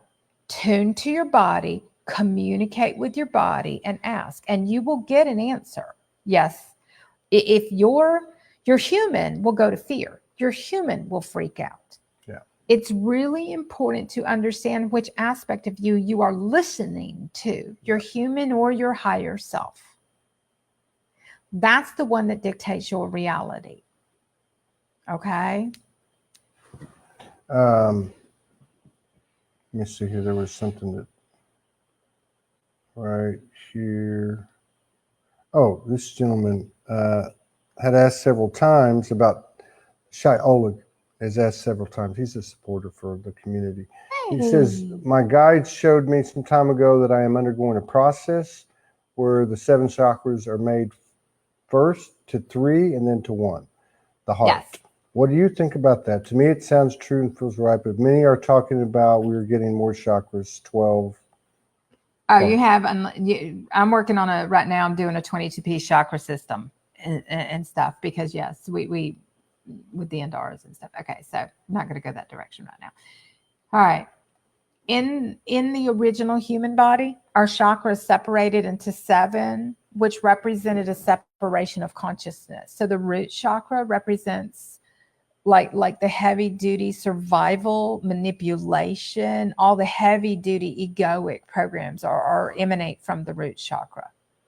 Then you move to the sacral chakra, which is where the nurturing and the mother energies and all that kind of, and the birthing energies are. You move into the solar plexus, which is where your, it's solar. So when you actually start accessing solar consciousness, you start heating up through your solar plexus and stuff, but it's actually raw energy. It's actually your divine will. It's your inner power. You move up to the heart chakra, which is eventually what you want to do is move from 3D chakras to up the chakra system to clear each chakra. And then as you do, they start spinning really big. And as they do, they start releasing everything that was anchored there. And so what will happen is as each chakra goes wide open, they become multidimensional vortexes that actually you will feel them pulsating every time portals are open up inside of your body. It's really weird and cool. What will happen is as you open all of those up, there's a simultaneous experience going on within your spine, which is where your Kundalini activates up your spine, and they go hand in hand. So whatever part of your body, your spirit, soul, universe, photonic light body is working through to clear whatever's going on within you, to activate whatever needs to be activated. It's going to move through your body. Well, human will go to entities, okay? It's your light body energy. You want to get away from the old mindsets that keep you in a victim mentality, okay? Eventually what will happen is when all of those chakras have opened wide open and released all the human emotion stuff, once the spine has activated so that light can move up and down your spine, then they all merge through a column up the center of your body that everything turns into white light. And they all merge into one and they become one huge vortex that expand throughout your body. You actually have a new earth chakra that's located between your solar plexus and your sacral, which is why the belly blows up and contracts so much. And that's where you start birthing photonic light and your new earth realities from. So there's a lot of stuff that goes on with the body. Yes, it's around the entire chakra system. In the beginning, it's the other chakras are located outside in your field. But as you expand your consciousness, they merge inside the body, which is a part of the physical pain, because the geometrics of those chakras actually have to embed themselves in your bones, in your teeth, in your blood, in your flesh, in your organs. All of those chakras and all those symbols and all of those codes, when I was going through the one below the feet, embedding in my body, I couldn't walk. Intense was an understatement. Our feet house. So the feet will be an issue for a lot of people for years. Wow. And so in my early days, when I was completely asleep and unconscious, frequencies are so loud I can't even hear right now. Okay. But you just disappear again. When your body is activating, so what used to float around in your energy field when you expand your consciousness, you're bringing all of that into your body to integrate in. So what will happen is the toroid it will be a complete inner outer experience. And what will happen is your body has to integrate the codes of all of those geometrics, those quantum codes, those multidimensional codes that float around in your field, have to integrate inside of your body. So we go through an immense amount. Every moment for a gatekeeper is 24 hours integration. We have to hold everything in our body. That's how embodiment occurs. Every moment is 24 hours of integration. You integrate, you have to learn how to function all over again. Yes, the high pitch is off the charts. I got it both here. It's been going for hours and hours. One foot, that's our friend from Sedona, Nancy. 1 foot in 3D, 1 in 5D. Best advice to move forward. Choose. You keep 1 foot in 3D, 1 foot in 5D, because you're straddling the fence, which means that there's something that you're still holding on to that you don't want to let go of. You actually have to choose 5D as your new reality and basically take that foot out of 3D. Being between 3D and 5D is being stuck in duality 4D. It's called purgatory. It's Bardo. And it's not fun. So basically it means choose, make a decision. And basically what will happen, your higher self, your universe will guide you into unanchoring. The reason we don't unanchor from 3D is because we have so much fear. We have control issues where we want to control the whole process. And so it really means complete surrender to your higher self and letting go and trusting that everything's not only going to be okay, it's going to be better than okay. It's going to be amazing. It's going to be magical. Just embrace the fear, go all into it. And there will be certain things that your universe tells you to step completely away from and let them go. Don't even get involved in them anymore. And there will be others that your universal higher self aspect of you will tell you actually need to do something. Oh, is that you? Yeah. Bring that into alignment. So it's really learning to listen. And it's really learning to your higher self. Okay, so here's the thing. Let me turn the volume off of my phone. Your human ego doesn't like to take instructions. It's kind of like, this is how I equate it. It's kind of like the dude aspect of us who doesn't want to stop and ask for directions. Okay? So what happens is that when you realize your ego doesn't like taking directions, it doesn't want to be told what to do. It wants to maintain control over everything. You will actually surrender to your higher self you and ask your higher self 24 hours a day, your universe, what do I do? What do I do? What do I do? What do I do? What do I do? And you will be given directions and instructions and told what to do, and you'll have to do them no matter how weird and bizarre they are. In the beginning, it's all going to be weird and bizarre. In the beginning, it's not going to make any logical linear sense because we live in quantum realities. All right, pain between the shoulders and the back. Yeah, that's twice. On a human level, it has to do with betrayal energies. On a higher consciousness level, it's where your wings are. Wait, you said shoulders in the back had to do with betrayal? Pain between Uh-huh. the shoulders in the back on a human level is where our betrayal, when you get into Christed energies and Jesus and Lucifer and God energies, and you get into all of the galactic stuff, then you're going to, and you get into Lemurian Atlantis, and on a human level, it's going to be the people in your life. Yeah. Okay. But in the center of your back, you have wings. This is the fun part. And you have different sets of wings. And so when your wings need to come out, you actually can close your eyes. You can have somebody help you with it, but you can actually basically energetically cut a slit down the center of your back, and you can actually open it up, and you can bring your wings out, and the pain and the stuff between the center of your back will actually go. Wow. You have dragon wings. You have angel wings. You have butterfly wings. You have all different kinds of wings that will come out. I went through my first set of wings, what was being fairy and mermaid and all this kind of stuff. My mermaid has wings. Oh, yeah. But yeah, it's called a mare fairy. A mare what? fairy. A mare? Oh, Mare a mare fairy. fairy. Right on. But my first wings were fairy wings. But then the back is your kundalini, and it's gonna be many things, and it depends on where it's located in your back and where that energy needs to be moved.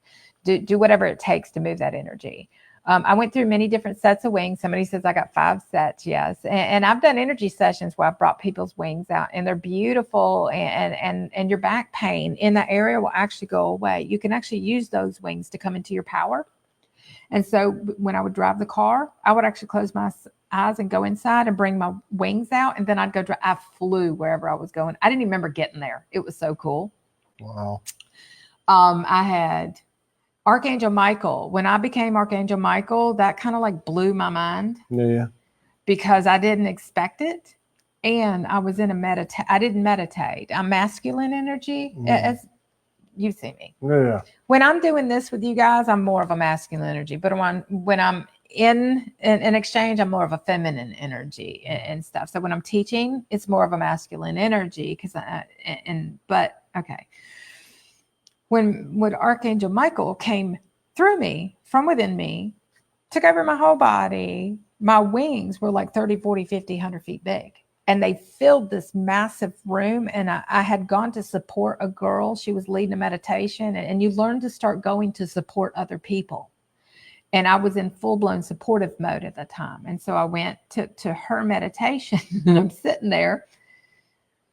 And I'm like, I don't meditate, but let's be kind of respectful and close my eyes. Well, I closed my eyes, and as soon as she did the meditation, I turned into Archangel Michael and went, whoa. And I had these wings come out of me, fill the whole room, but the power. But then Archangel Michael, the energy is protector. So then you move into all these roles where you have to clear all this discordant energy out and all these distortions and stuff. But at that point, then Archangel Michael, I learned to start using my arm as Archangel Michael's sword, and I started cutting the cords of attachment.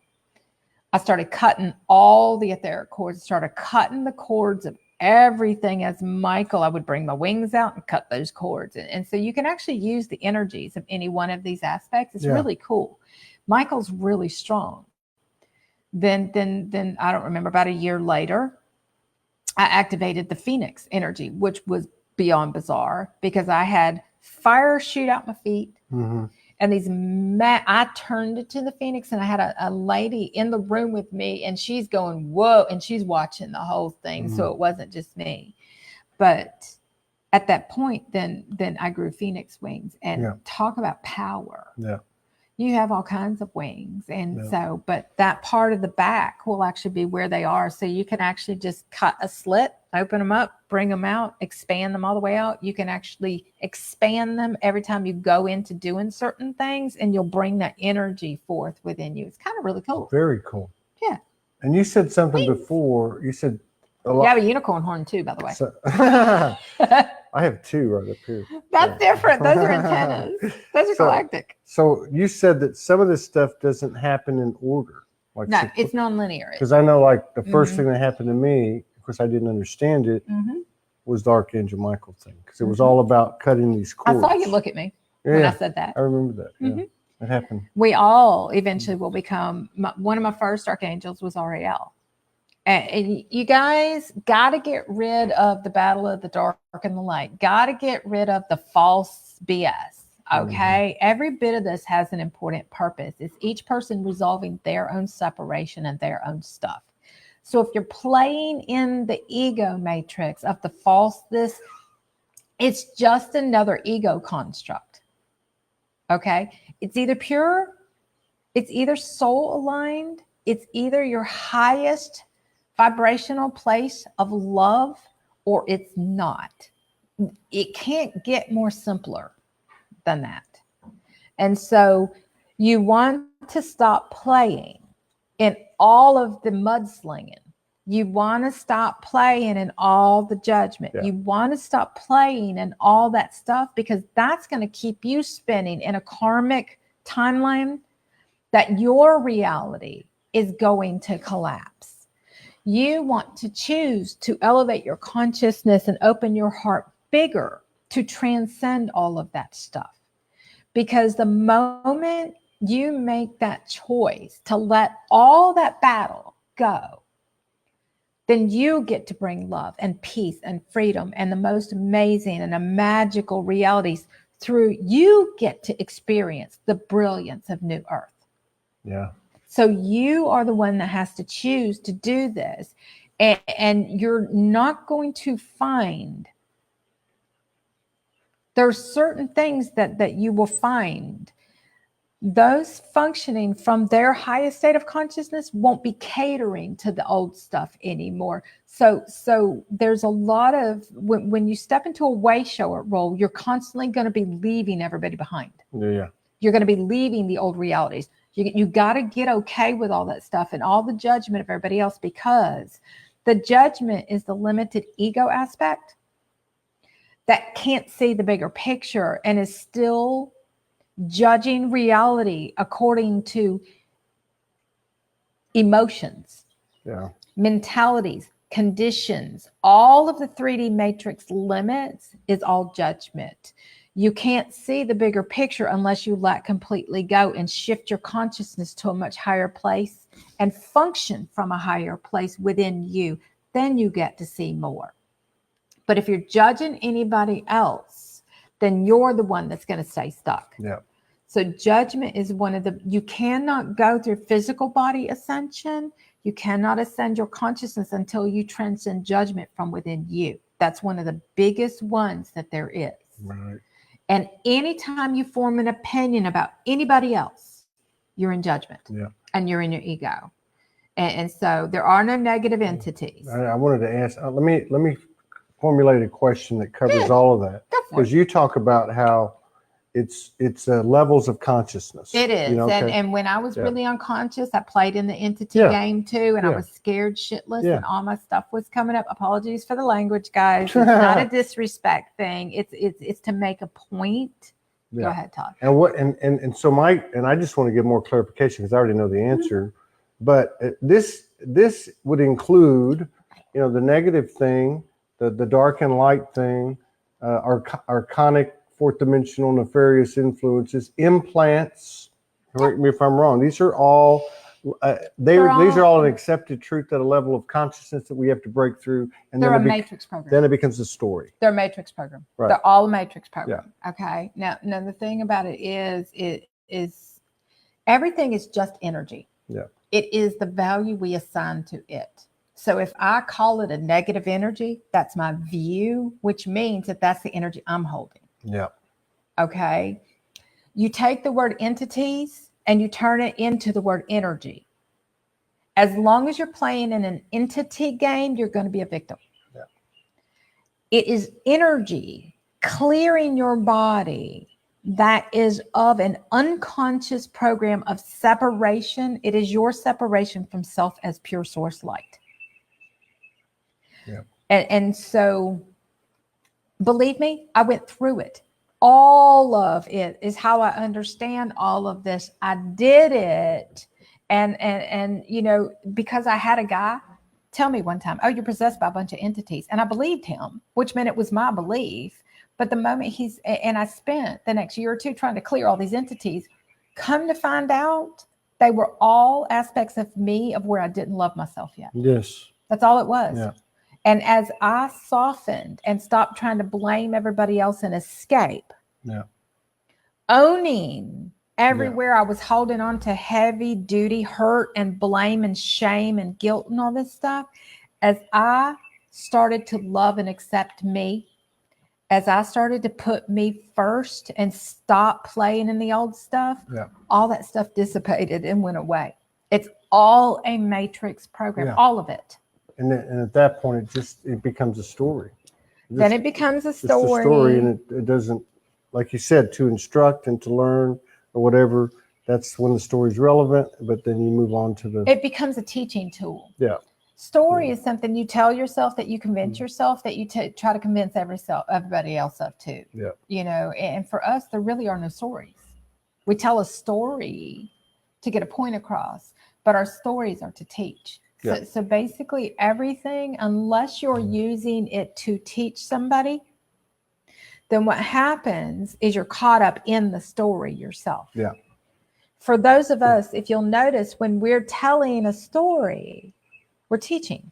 Yeah. We're using the experience to teach the energy through consciousness to explain something, but we don't have anything caught up in that.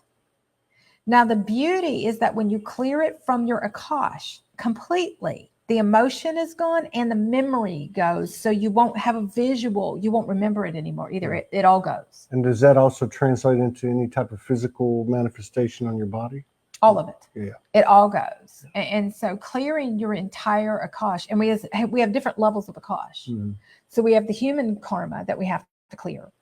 And then once we clear the human karma, it's like, don't create any more karma. Then you have to be really conscious of yourself that you don't do anything that creates more karma again. And then once you transcend that, you're moving into higher states of consciousness from an ascended state of consciousness. Well, then you move into the different levels of Akash. You have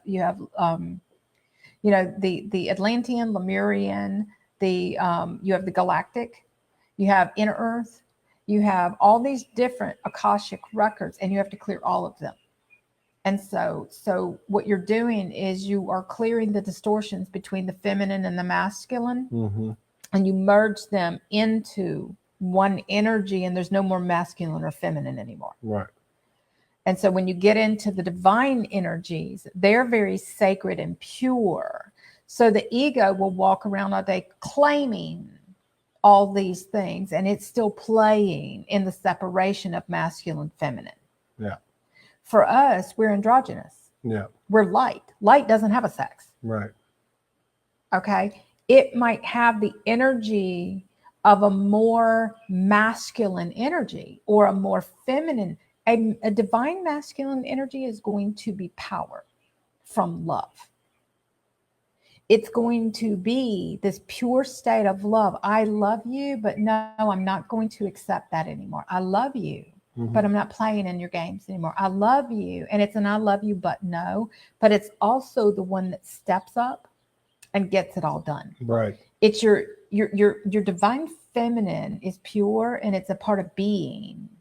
And as you learn to be, you can be this pure you and then get up and do things from that pure place. And that's how you do your be, do, create, which is your Holy Trinity energy. Yeah.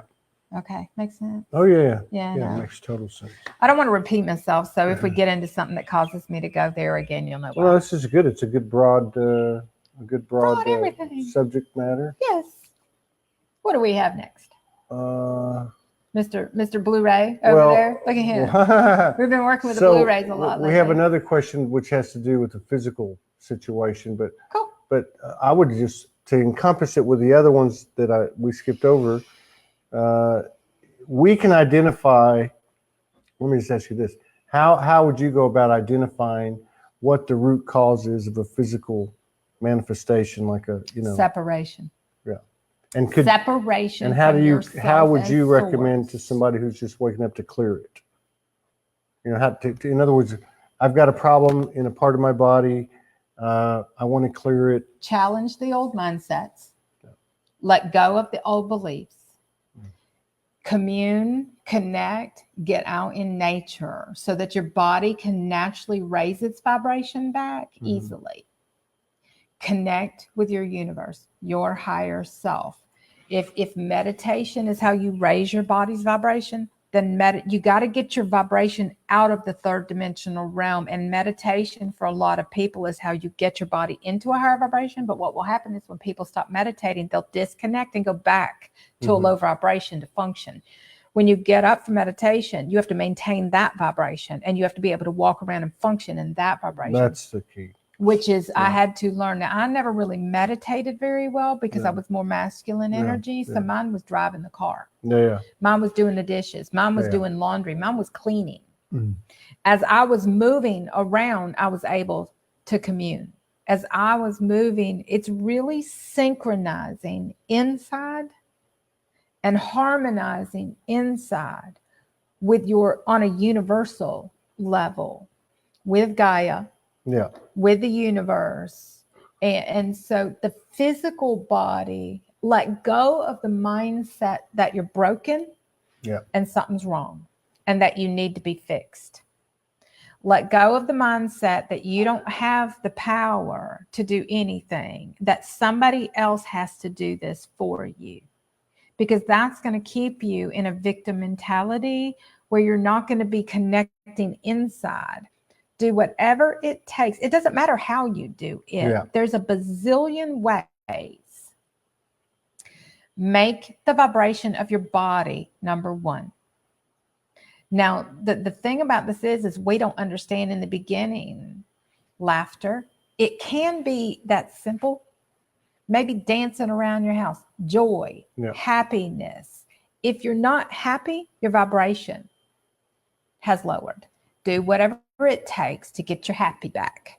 And whether it means cook a meal, you know, in the beginning, a lot of us, we used each other to come around. And so what will happen is if you're unable to get your vibration up, some people will come together. And when they come together, they will feel the vibrations high. Eventually, you will get to the point that your vibration is so high, you don't need to go around other people to maintain that.